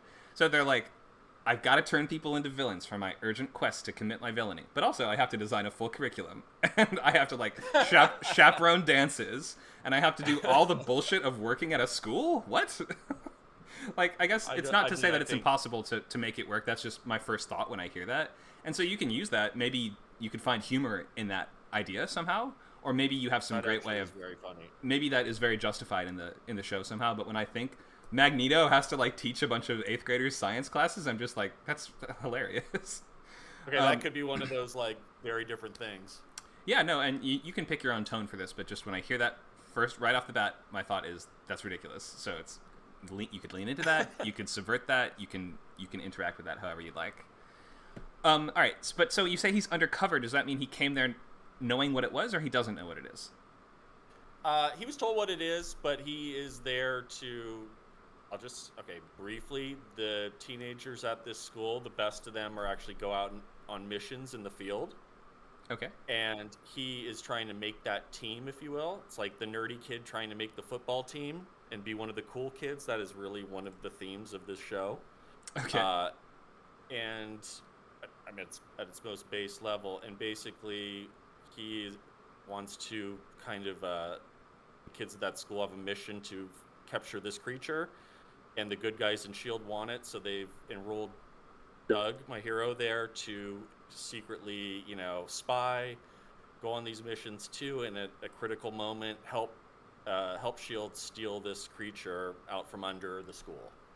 Okay, so these are young soldiers, if you will. These kids are being trained to essentially be soldiers, is a really, I think, clear analogy. I see, that makes sense. So, a kind and insecure, superpowered teenager. Maybe let's just pick one of those words. I mean, probably insecure is a better option here. I mean, I know most teenagers are insecure, but just go with me here. So an insecure, superpowered teenager infiltrates an elite boarding school. This is how it starts, right? Mm-hmm. Okay. Struggles with his mission to capture... Let's remove struggles with his mission. To capture a sentient alien machine for S.H.I.E.L.D. versus the allure of joining the school's powerful benefactors, the Hellfire Club. So I don't think we need that much of the kind of internal conflict in the series logline. So, okay. I think that it's going to be more like... So, he needs to capture a sentient alien... I'm not quite sure what a sentient alien machine is or does. Is that like a super weapon? No, like arms and legs, a humanoid alien machine. Oh, it's like a creature. Yeah. And what are they doing with it? Currently? Currently, it's hiding on Earth. No one's found it. Is it the janitor? I'm just kidding. Am I? Yes. It's the janitor. I see. All right. So, this is just a little difficult to understand without the context of the source material, right? To capture a sentient alien machine. If it was something like we need to steal their super weapon, or we need to defeat the person in charge, or we need to rescue somebody who's been kidnapped, it would be much clearer what we're doing in the show. Okay. So you may just need to rephrase this in terms that we as laymen, non-X-Men can understand. Okay. Make it sound like a simple goal, and then I think that we can boil it the whole series logline down to this, whereas the rest of that was kind of extra information that would come out in the script itself. So I'm just gonna put like to accomplish simple, understandable goal. An elite boarding school for mutant villains. Yeah, that's basically what it is. All right, so let's look at the pilot logline. Go ahead. I was just going to say, Connor, I had one other idea. If you think this is biting off more than I can chew, I had one other simpler idea that I know you like the logline for. So I'm just asking. That's up to you. Did you finish, Connor? Not quite. Okay. Well, it's I would, if you are more excited about something else, I'm glad to take a look at that instead, or I can. Oh no, I'm actually more excited about this. Oh, you're more excited. Okay, we'll stick with this then. All right, let's look at the pilot. A kind and insecure mutant teenager, Doug Ramsey, who can translate any language in the universe, is recruited by S.H.I.E.L.D. to go undercover at the boarding school for mutants and hijack their mission to capture a sentient alien machine. Okay, so let's frame it more like when inciting incident. So what gets this kid involved? Well, he gets caught by S.H.I.E.L.D. Hijacking like the FBI database or something, and they say, you can go undercover on this mission for us, or you can go to prison. Okay, so when a super translator or something like that, or what do we call him, like a super polyglot, oh wow, is recruited by, I guess we'll just say S.H.I.E.L.D., assuming that the audience knows what that is, but normally I would say, a super organization, something like that. He is forced, right, to go on this mission? Okay, he's forced to infiltrate a high school, a supervillain high school, and then you're going to say, and the problem of the first week is X, so it's going to be like, and first he has to join the football team. Yep, that really is it. Got it. All right, so make the varsity team. So I get what you're doing. I mean, it's like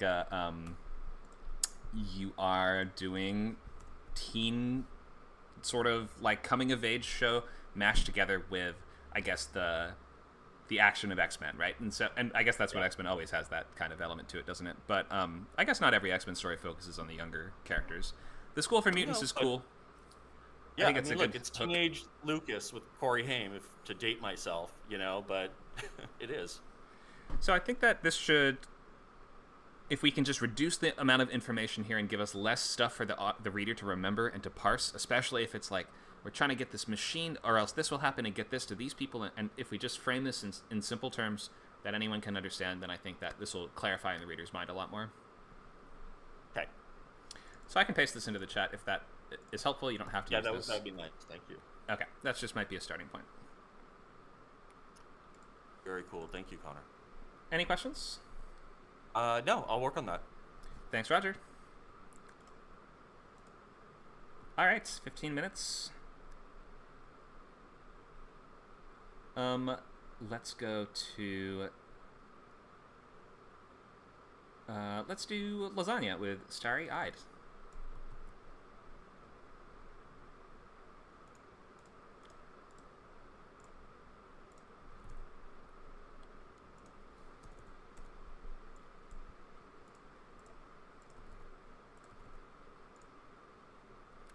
Is she here? Can't accept. Oh no. Something's in the way. Not sure. Maybe. Are you on mobile or are you on a PC? On mobile. Okay. Sorry, I'm not too sure about the mobile interface. Maybe Nacho and I can look into this for the next time. Or maybe Nacho knows how to fix it.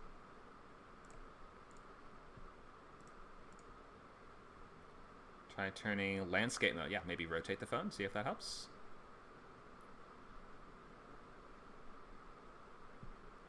I'll come back to you, lasagna. Let's do Tamara with Sire.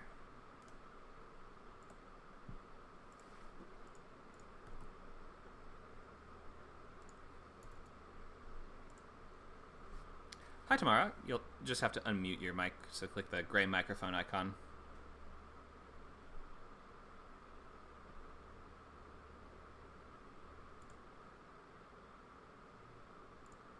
It should be in the bottom left corner of your Discord screen.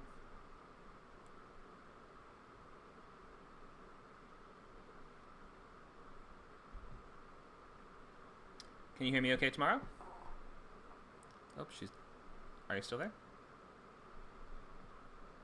Shoot. Oh, there I hear you now. go. Can you hear me now? Oh, I hear you. great. All right. I had a question about this as well, because my script it falls under the status quo where it's sort of the premise wraps, but you and I discussed this a while ago. I can't find where I wrote it down, but my character Sire comes back from a tour in Brazil with Doctors Without Borders, and he discovers that his neighborhood has just been rampaged with violence, and his father's business is taking a hit because of all the violence in the neighborhood. And so he sort of becomes this vigilante, and he's changing though, because he was sort of an introverted guy, and the whole situation is making him come out of his shell. So I didn't know if that falls under sort of a premise type plot, because he's changing, like for the example that you use with Walter White in Breaking Bad, how we gradually watch Walter become this, super drug dealer when he was just a school teacher, and he was, he was a mild man. And then, we see Walter, he's more aggressive sexually with his wife, and, he's giving Jesse orders, and he's maneuvering the drug deals, and, so Sire sort of has this metamorphosis as well. So I didn't know if it still falls under a status quo show, or... Probably not. It sounds like this is more of a premise show, just from how you described it here. Status quo would be like, every week there's a new problem. By the end of the week, that problem is resolved, and it's not really about the main character changing as much. If you see that this is about his transformation and his growth, and it's more like a long movie where we're looking at chapters of that movie at a time, that's a premise show. Okay, gotcha. Yes, that's what I mean then. All right. Cool. All right, so that we know what it is. So is this a crime drama? Yeah, I guess it will be because he's a vigilante. Like when he comes back to the States, he is his father has a security business for the stars, and he goes to an event and one of the guys tries to attack him. Sire, busts the guy up, and he's a boxer. The guy he beats is a boxer, and so he can't fight. Now the guy can't fight, and the promoter comes to get Sire to make him pay for him not being able to fight. He wants his money. He's losing his whole purse. And so I am still trying to work out the mechanics of it all, because in one hand I want the promoter to try to make Sire fight for him, but I want Sire to be able to make demands on the promoter to get his men out of his neighborhood, because they're like selling drugs and they're running, illegal businesses in Sire's neighborhood.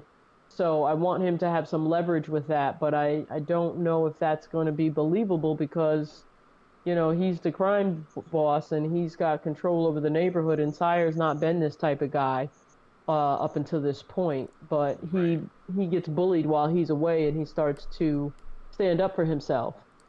Why is young doctor able to beat up boxers in combat?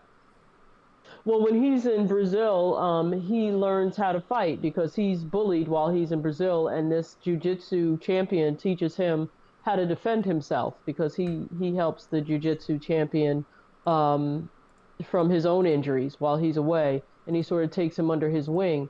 So when Sire returns to the States, he's been transformed, and so to speak. He stands up to the bully while he's in Brazil, and so when he comes back, he's not the man that everybody knew him to be. He's older, a little bit older now, because he's been away for a few years, and he learns how to fight, and he's sick and tired of being played off as the weak guy. And so I don't know how much of that story I get to tell in a TV show, because I've been writing more for film, and so TV just seems so much more. It's so much faster. You don't get as much time to develop. Right. And so I don't know how much of that story I get to get into, but I like the ideal of seeing characters go through this whole transition through a few, so many episodes. I like to see how they change and develop, because I think that's how human beings are, right? We don't change overnight. Usually there's some catalysts in our lives that give us a different perspective on life. And so that's what I was doing with Sire. And so when he comes back, he doesn't even really want to fight the guy, but he's there to help his father's business. And the guy that comes in, the champion guy, he tries to attack one of his father's clients. And so it's not a real fight so much. He goes to attack him. Sire gives him like a 1-2, and the guy is really embarrassed. And now that everything goes viral, people pull out their cameras, and it's actually a masquerade party, so nobody even knows who Sire is, might I add. And so he just knocks the guy down, and the guy is so shocked and caught off guard, but his first blow breaks the guy's jaw, and so now the guy can't really fight, and his promoter is ticked off, and he wants Sire's head for this because it's costing him a lot of money. And so now Sire is sort of forced into this position. He tries to, his identity is hidden at this point, so he doesn't really have to deal with it initially, but the guy has got people out looking for him, trying to find him. Meanwhile, his father's like, who is this guy? Where did he come from? And so that's the inciting incident of the beginning of my story. So this is about a doctor that becomes a sort of prize fighter working for the mob? I don't know if I want him to work for him so much, but I do want him to. That's where I just started writing this not too long ago, so I haven't worked all that out yet. But I want him to be able to make demands on the guy to clean up his neighborhood, to get the crime out of his neighborhood. He's willing to fight for him, I guess. That's one of the ways. I've written it 2 ways. And so he's willing to fight because all of his fights are sort of underground. These are not like fights that you see in the ring, but they're underground betting because the guy's a crime boss. And so this is like, what's that movie that Brad Pitt was in? Snatch. Is it Smash where he's fighting underground? Snatch, yeah. Okay, in Smash, it's sort of like that, where they're underground, and there's a lot of rich people who come to watch these fights and bet on them every week. And so Sire just continues to beat these guys up, and the more he wins, the more initially the crime boss agrees to get some of his drug runners out of his neighborhood, because the promoter doesn't really think that Sire is going to be able to win that much. He just wants to get his money back initially, and then he sees that this guy is really good, and now he's making these concessions, and he really doesn't want to. And even in that, I'm like, is that really believable? But I like the ideal of it, so Kinda. I mean, so I just like. So first of all, I think actually you were thinking of Fight Club. Probably that's another movie where Brad Pitt is fighting people. That's what it was. But in Snatch, he's actually fighting people for money. So in Fight Club, they're not fighting for prizes. So that's, I guess, why I thought that you meant the other one. In any case. Okay. But so, wouldn't it make more sense that they would recruit him in the capacity of a doctor than as a fighter, especially if they don't think that that he'd be able to win these fights? It does in the sense, but they don't realize that he's a doctor because, I'm sorry, I didn't give you again, this is all forced story, but when he's away in Brazil, he learns how to fight, but he loses his first patient. It's a little boy that he's grown close to. And so he doesn't really want to practice medicine. When he comes back, that's why he's working for his father, because he's like, I just want to walk away from that for a while. His mother is a renowned doctor in the community, and she's the one who wants him to come back. That was the deal before he leaves, that he's going to come back and he's going to practice in private practice. But he doesn't want to, so he agrees to just work for his father for a little while, especially when he sees how much his father's company has suffered recently. And so nobody knows him to be a doctor except for his family, because he was a shy guy. The crime boss doesn't know him to be a doctor. He just knows that this guy beat up his prize fighter who's supposed to fight that the next week. And he's like, who is this guy? And they're looking for him. They want to know who beat his guy up and, where he got these skills from. And he doesn't really think that he's going to be this great fighter, but he wants to put him under his nail so that he can give him some of his money back somehow. And he doesn't know if he's going to make him run drugs for him or whatever, but he's impressed with how quickly he takes his number one boxer out. And so he's looking for Sire. And again, this was a masquerade party, so he doesn't even know who he's looking for at this time. He just sends his goons out, and Sire is trying not to let anybody know. He doesn't even let his father know that he did this, because they're all dressed the same. They're all just working security and masquerade.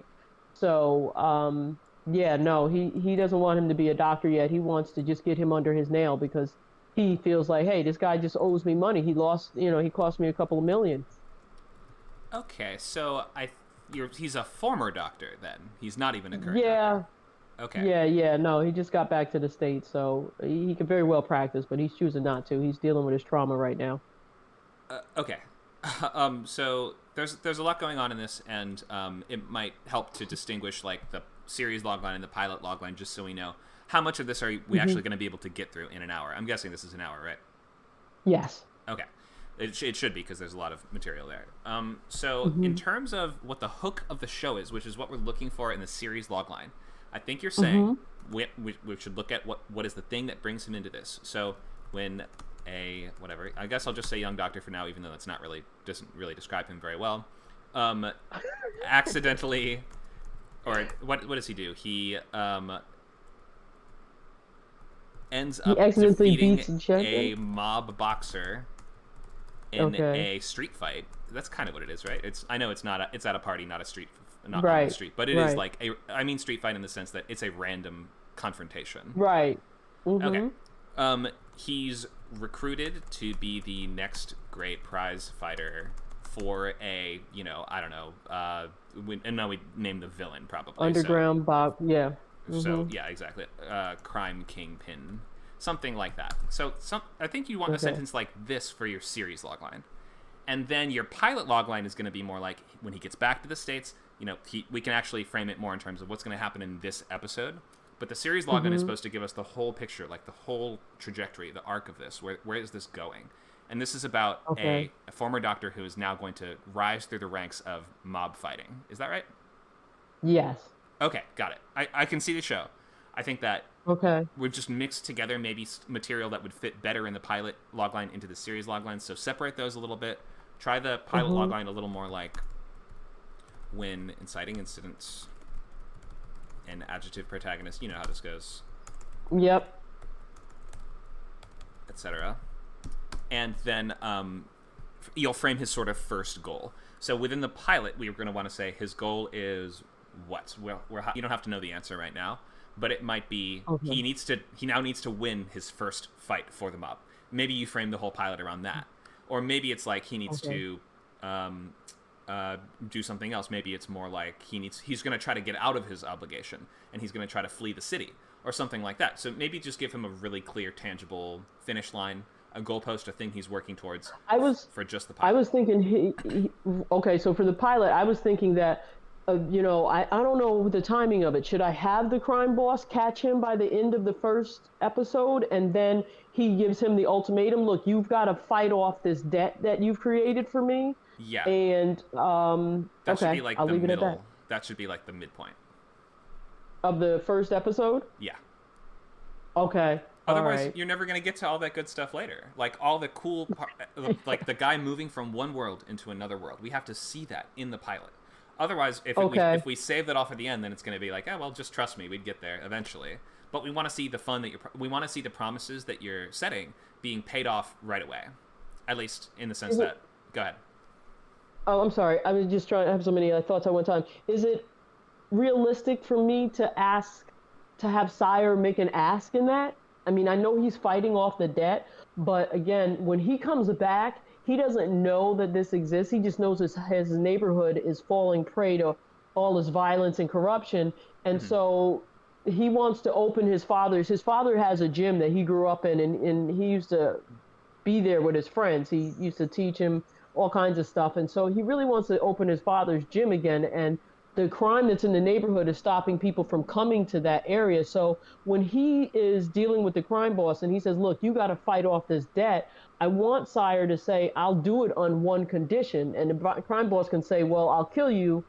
And Sire can say, well, I've got video of everything that you've been doing, because his father is like #1 in security. So he does have tape of this fight go on, and Sire knows everything about this. The family and the business do not know that that's Sire that's fighting him. And the crime boss doesn't know that that's Sire that's fighting the champion. So I want Sire to have some leverage in that conversation, since you say I have to reveal this all in the very first episode. So is it feasible for me to make Sire make a demand in the first episode, or it feels flimsy to me. I think that the ask is probably that he just gets paid for winning, doesn't he? I mean, like, if he's fighting it, like and he can use the money that he's getting to help clean up and fix his neighborhood, can't he? Well, I was thinking that too, but then I'm thinking he's got to fight off the debt. So what is he getting out of it other than fighting off the debt that he created by knocking the champion out and canceling that fight? Is he in the position to be making any demands of the boss? Like, I would think that what you're saying is great. Okay, all right. I think that if you win the fight, we take off 10,000 of your debt and we give you 5,000 cash. Something like that it's as simple as it could already have something in it for him. He doesn't need to actually demand anything additional. It seems if your crime boss would be so easily threatened by him saying, well, I have video of you doing a bad thing, then your crime boss isn't that powerful. And I think that you actually want to have a very formidable enemy in stories like this. And an enemy that can't be very simply taken down, or can't be pushed around, can't be threatened. He's the one in charge. It's going to take years of theoretical show, to defeat this guy and save the neighborhood. And if it feels like your main character is already starting to get the upper hand in episode 1, then we're going to be like, this is going to be a breeze. I think money is a perfectly fine, in the crime genre, money is a perfectly fine motivator. Especially because with that money, you can do a lot. And maybe you can go into, now that he's starting to get paychecks, he can now install the fancy security system. Now he can install bars and locks on the windows. He can hire guards. He can do things with the money that would clean up the area. He can clean up, he can hire people, and he can start fixing stuff the way he wants to. I think also now that he's not a doctor anymore, he doesn't have any income. So this is really important. Like, this is going to actually help him save the business and clean up his neighborhood. Now, when you say, and just one more thing, I know you got to go. When you say that we can have subplots, because I was in one of your previous classes where we spoke about subplots, like, I really see the story, even though it's Sire's story, I really do see it as a family story. Like, people don't see The Godfather as a family story, but I do see it as a family story. It's about a mafia family. And so Sire's story is sort of like that, because his sister has this, she's like a tech wizard, and she creates all these security systems and all of this. And so actually I do see eventually the family is going to find out that Sire is the one. and that he's the reason for some of the improvements they see in his neighborhood. And so we get to see into their lives as well. Is that not, I'm not trying to take on too much, but they're very, in my mind, they're very involved in the subplots of the story. Mm-hmm. Can I introduce some of that in my first episode, or would it be too soon, or no, you doing can. too much? No, you definitely can. All right. I would just look at shows like this that exist. So ask yourself, what are my comps? What are the things that I'm trying to make something I'm trying like to figure out some. It's okay if you're not sure yet. That's fine. But look at comps like this and watch the pilots and assess how many subplots are there and how much depth can we actually explore those in just this first hour. And the answer is probably not too many. You probably have room for like 2 subplots. 2. Yeah, probably 2. Yeah, I'm thinking that. You have your A story, which is Sire versus the crime people. He's becoming their new fighter.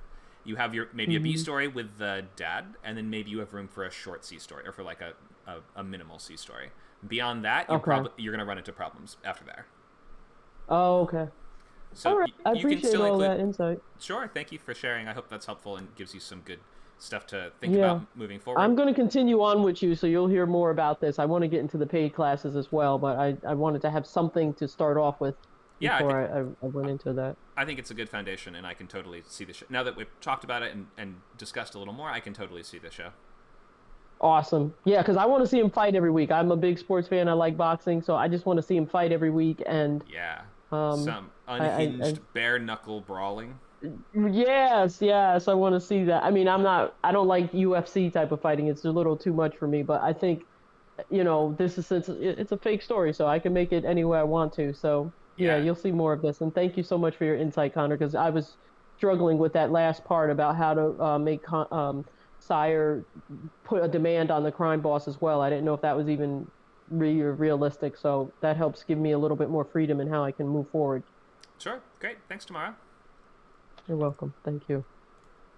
All right, move you to the audience. I'm going to stay a little extra just because I want to hit a few more of these. I don't know if I'm going to be able to absolutely everyone, but I at least want to get Lasagna's done. Are you able to hear me and speak okay now, Lasagna? Yeah, hello. Hi. You ready to go over yours? Yeah. All right, starry-eyed. Go ahead. Okay, starry-eyed. Let me scroll up. Starry-eyed. Genre is sci-fi drama, concept amphibia, and final space. When a naive recent graduate from the Academy of Cosmonautics dives headfirst into a wormhole to fix her family's reputation, she utilizes the unfinished note of her grandfather to battle galactic threats and discover new life, battling with forever growing loneliness before the window to depart closes. All right, many thanks typos. for that. That's okay. So this is the series logline, right? Yeah. All right. When a naive recent graduate from the Academy of Cosmonautics dives headfirst into a wormhole to fix her family's reputation with the unfinished notes of her grandfather, she battles galactic threats. Let's pause for a second. What is the Academy of Cosmonautics? It's sort of like an academy for like space exploration. Okay. And I just needed like a cooler word for that.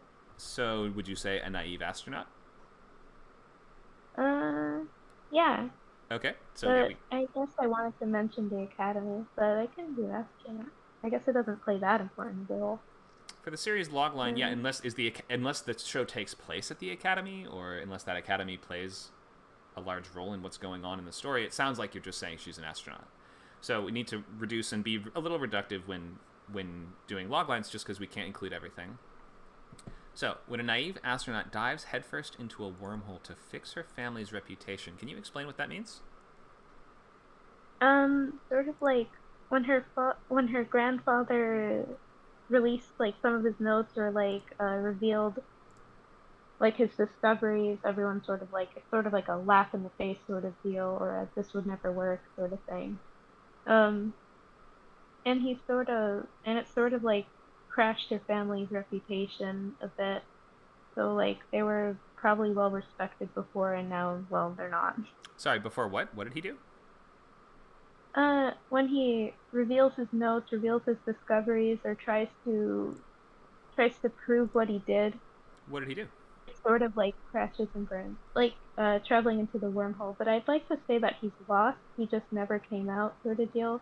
So they don't believe what happened. They don't believe like it happened or what he did. So the grandfather has gone missing into a wormhole, is that right? Yeah. Okay, so do we want to start with that rather than... So when her grandfather goes missing in a mysterious wormhole, a naive astronaut must... Do you see how I'm reframing this a little with the inciting incident first? I think you've buried the inciting incident. Oh, yeah. So the first thing is... I thought the wormhole was the inciting incident. But so we don't know I guess the thing that kicks this off, it sounds like it's the grandfather disappears through the hole. Now your main character is going in to do what? To find him? To rescue him? To rescue him and prove him right. So, yeah. But rescuing him is the more important part of that, isn't it? Yeah. Okay. So a naive astronaut must delve into the, a strange alternate dimension. Where does it go exactly? Yeah, strange alternate dimension. Okay. To find him. As simple as that is going to be your series logline for the most part. Unless, let me see is there anything else that we want to include from here? Battling galactic threats, discovering new life, battling with loneliness. No, I would leave the rest of that out. So for the series logline, I think this is all you are really going to need, unless there's something else that we're missing here. If there's a central team up or central relationship, that might be really useful. So if it's like the girl needs to team up with her best friend or her worst enemy or something like that in order to do this, that might be useful to include as well. I guess I'd like her to team up with her worst enemy, I suppose. Oh. It's just okay. that, yeah, I kind of came up with this during the class, so it's very unfinished. That's okay. That's totally fine. Yeah. So, week by week, she's going to be in kind of strange alternate dimension kind of environments, trying to find her grandfather, right? And every week she's going to come up. Is this a cartoon? Yeah. It is. Okay. I'm not sure what Amphibia is. Maybe that's a cartoon, and maybe more people know that. Okay. So these are both cartoons. Great. All right. So I get it. I think I see what you're saying. But yeah, for a show like this, if there is someone that's with her, I think we want to know who that other person is. Think of like Adventure Time, right? Well, we have Finn and Jake as your sort of central team up. It's a kid and his dog are exploring the cosmos, and we can, if we have that sense of who the cast is, then it helps us imagine various hijinks that we would otherwise struggle to imagine, because in this case, we're like, anything can happen in alternate dimensions. I have trouble picturing what we're going to be doing in an average episode. But if you're like, oh, it's a girl and her talking porcupine who they have a love-hate relationship with each other or something like that, I can start to imagine, oh, okay, the kind of fun that we're going to be having week by week. Does that make sense? Yeah. So maybe bring another character into it if you can. Go ahead. Okay, maybe they're like frenemies Sure. sort of deal. Okay. Yeah, maybe if we understand week by week your main character is going to be having some kind of conflict with this other person or these other people on their team, or maybe it's a group that she's traveling with, then that will help us sort of picture the fun that we're going to be having on an average episode of this. So I hope that's helpful. And then for the pilot logline, when you go to that, you're going to frame that a little bit more like a movie. So in terms of what do we have to do in this pilot? So grandfather goes missing, she delves in to find him, and her first obstacle is they have to kill a giant space worm. You know what I mean? We're going to just pick their first problem. Mm-hmm. Any questions? Could you copy paste the thing you typed into the chat so I can follow it at least? Yeah. There you go. Thank you. Thank you. All clear on everything? Yeah. Thank Great. you. Thanks a lot. All right. Can I do one more? What time is it? It's 1:12. I think I have time for one more. Who have I not gotten to?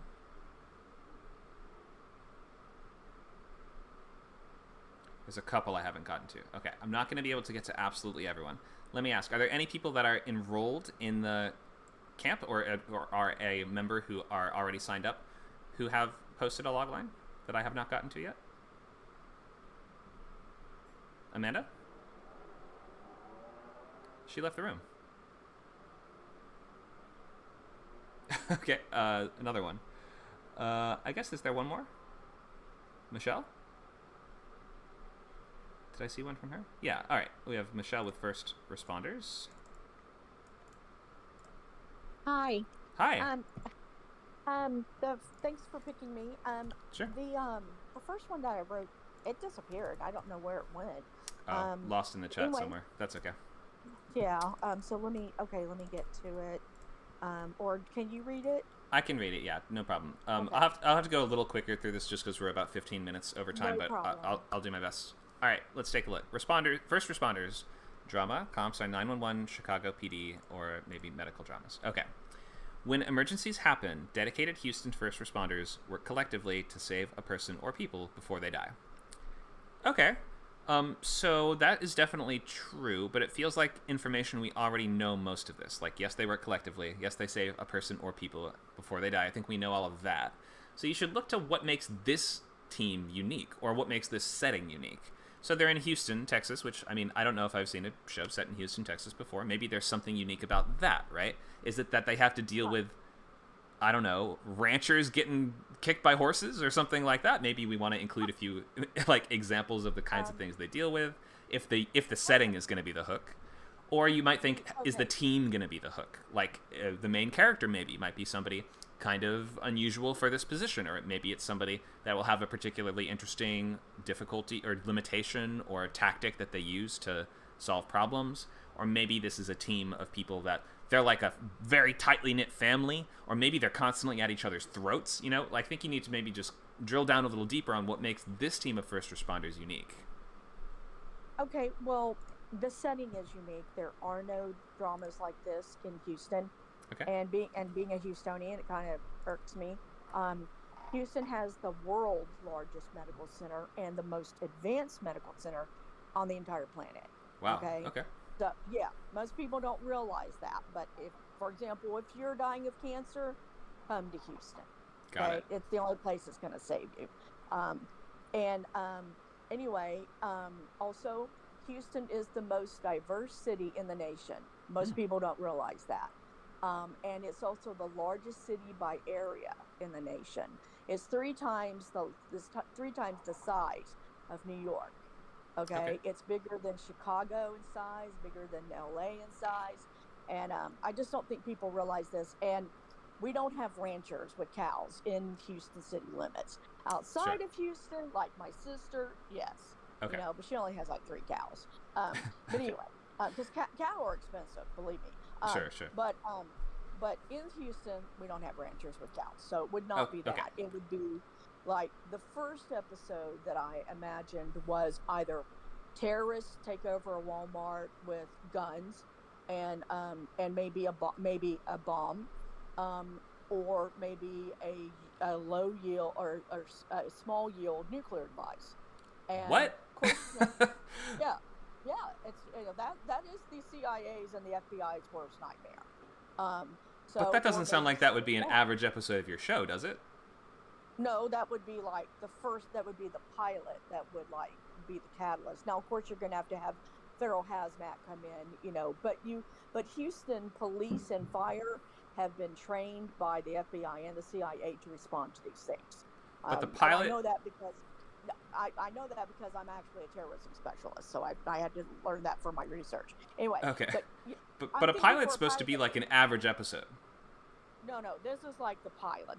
You said if we have a pilot, you know, but I haven't written it down. I just haven't formulated everything. So that would be like, that's a pilot concept I've come up with. I don't know if I'm going to stick with that, but so, okay. You know, so I think I think the terrorists and the nuclear device are the wrong idea for the pilot for a show like this, where you're trying to say this is about dealing with the problems that come up. You said the hook was the area that we're in. Terrorists with nukes are not a problem that's unique to Houston. I think you're going to want to, if you're saying the hook is the location, then you're going to want to find some problem that has come up that would only come up in this location, and use that to frame that first. Okay. Well, we have right? a lot. We have specific gangs that are here, like SWC. Sure.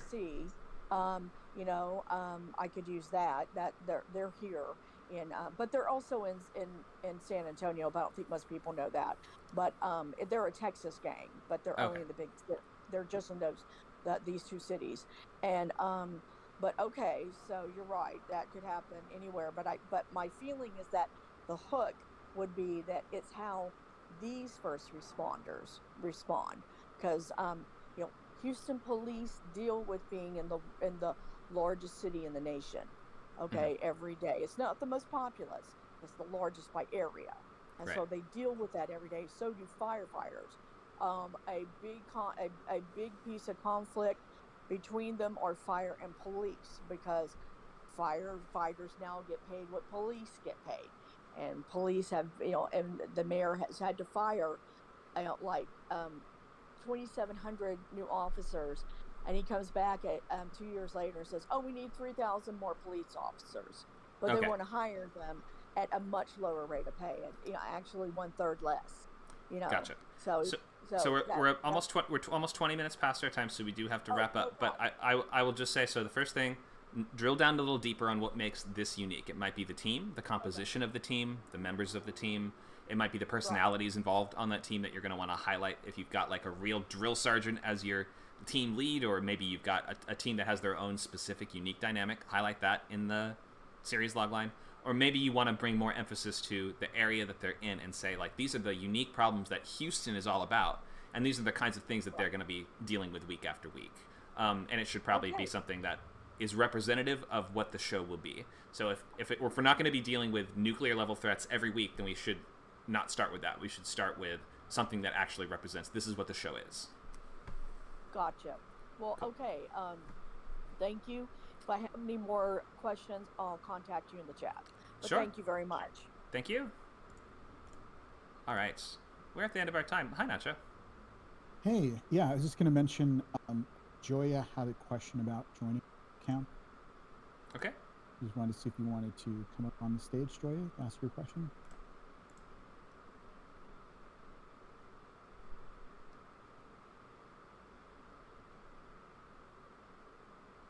I invited her. You see the little button, accept invite, Joya? Or maybe you can type it if that's easier. There she is. Okay. Yes, hi. Hi. Okay, so let's see. I'm sorry, I'm a little scattered right now. Still stuck on Houston and the hazmat, whatever. Okay, so this is TV pilot.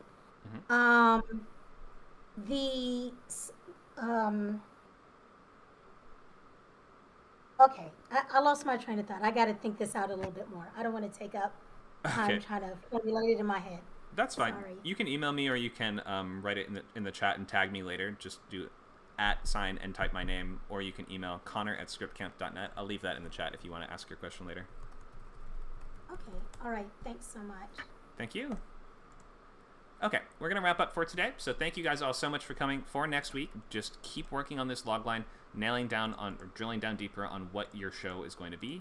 What are you trying to make? And make sure before next class that you're going to sign up at scriptcamp.net/membership. You can sign up for your free trial that gives you 2 weeks of absolutely every class and event on all of our servers, not just ScriptCamp. That includes WordCamp, TuneCamp, CodeCamp, everything. So head to scriptcamp.net, sign up for that free trial, and we'll look forward to seeing you guys soon. Thanks a lot, guys. Hope you got some good stuff out of this and are ready to move forward to that next step and moving down that track to finishing your pilot soon. Thanks, guys. Have a great rest of your weekend. Thanks, and join us for table reads in about an hour.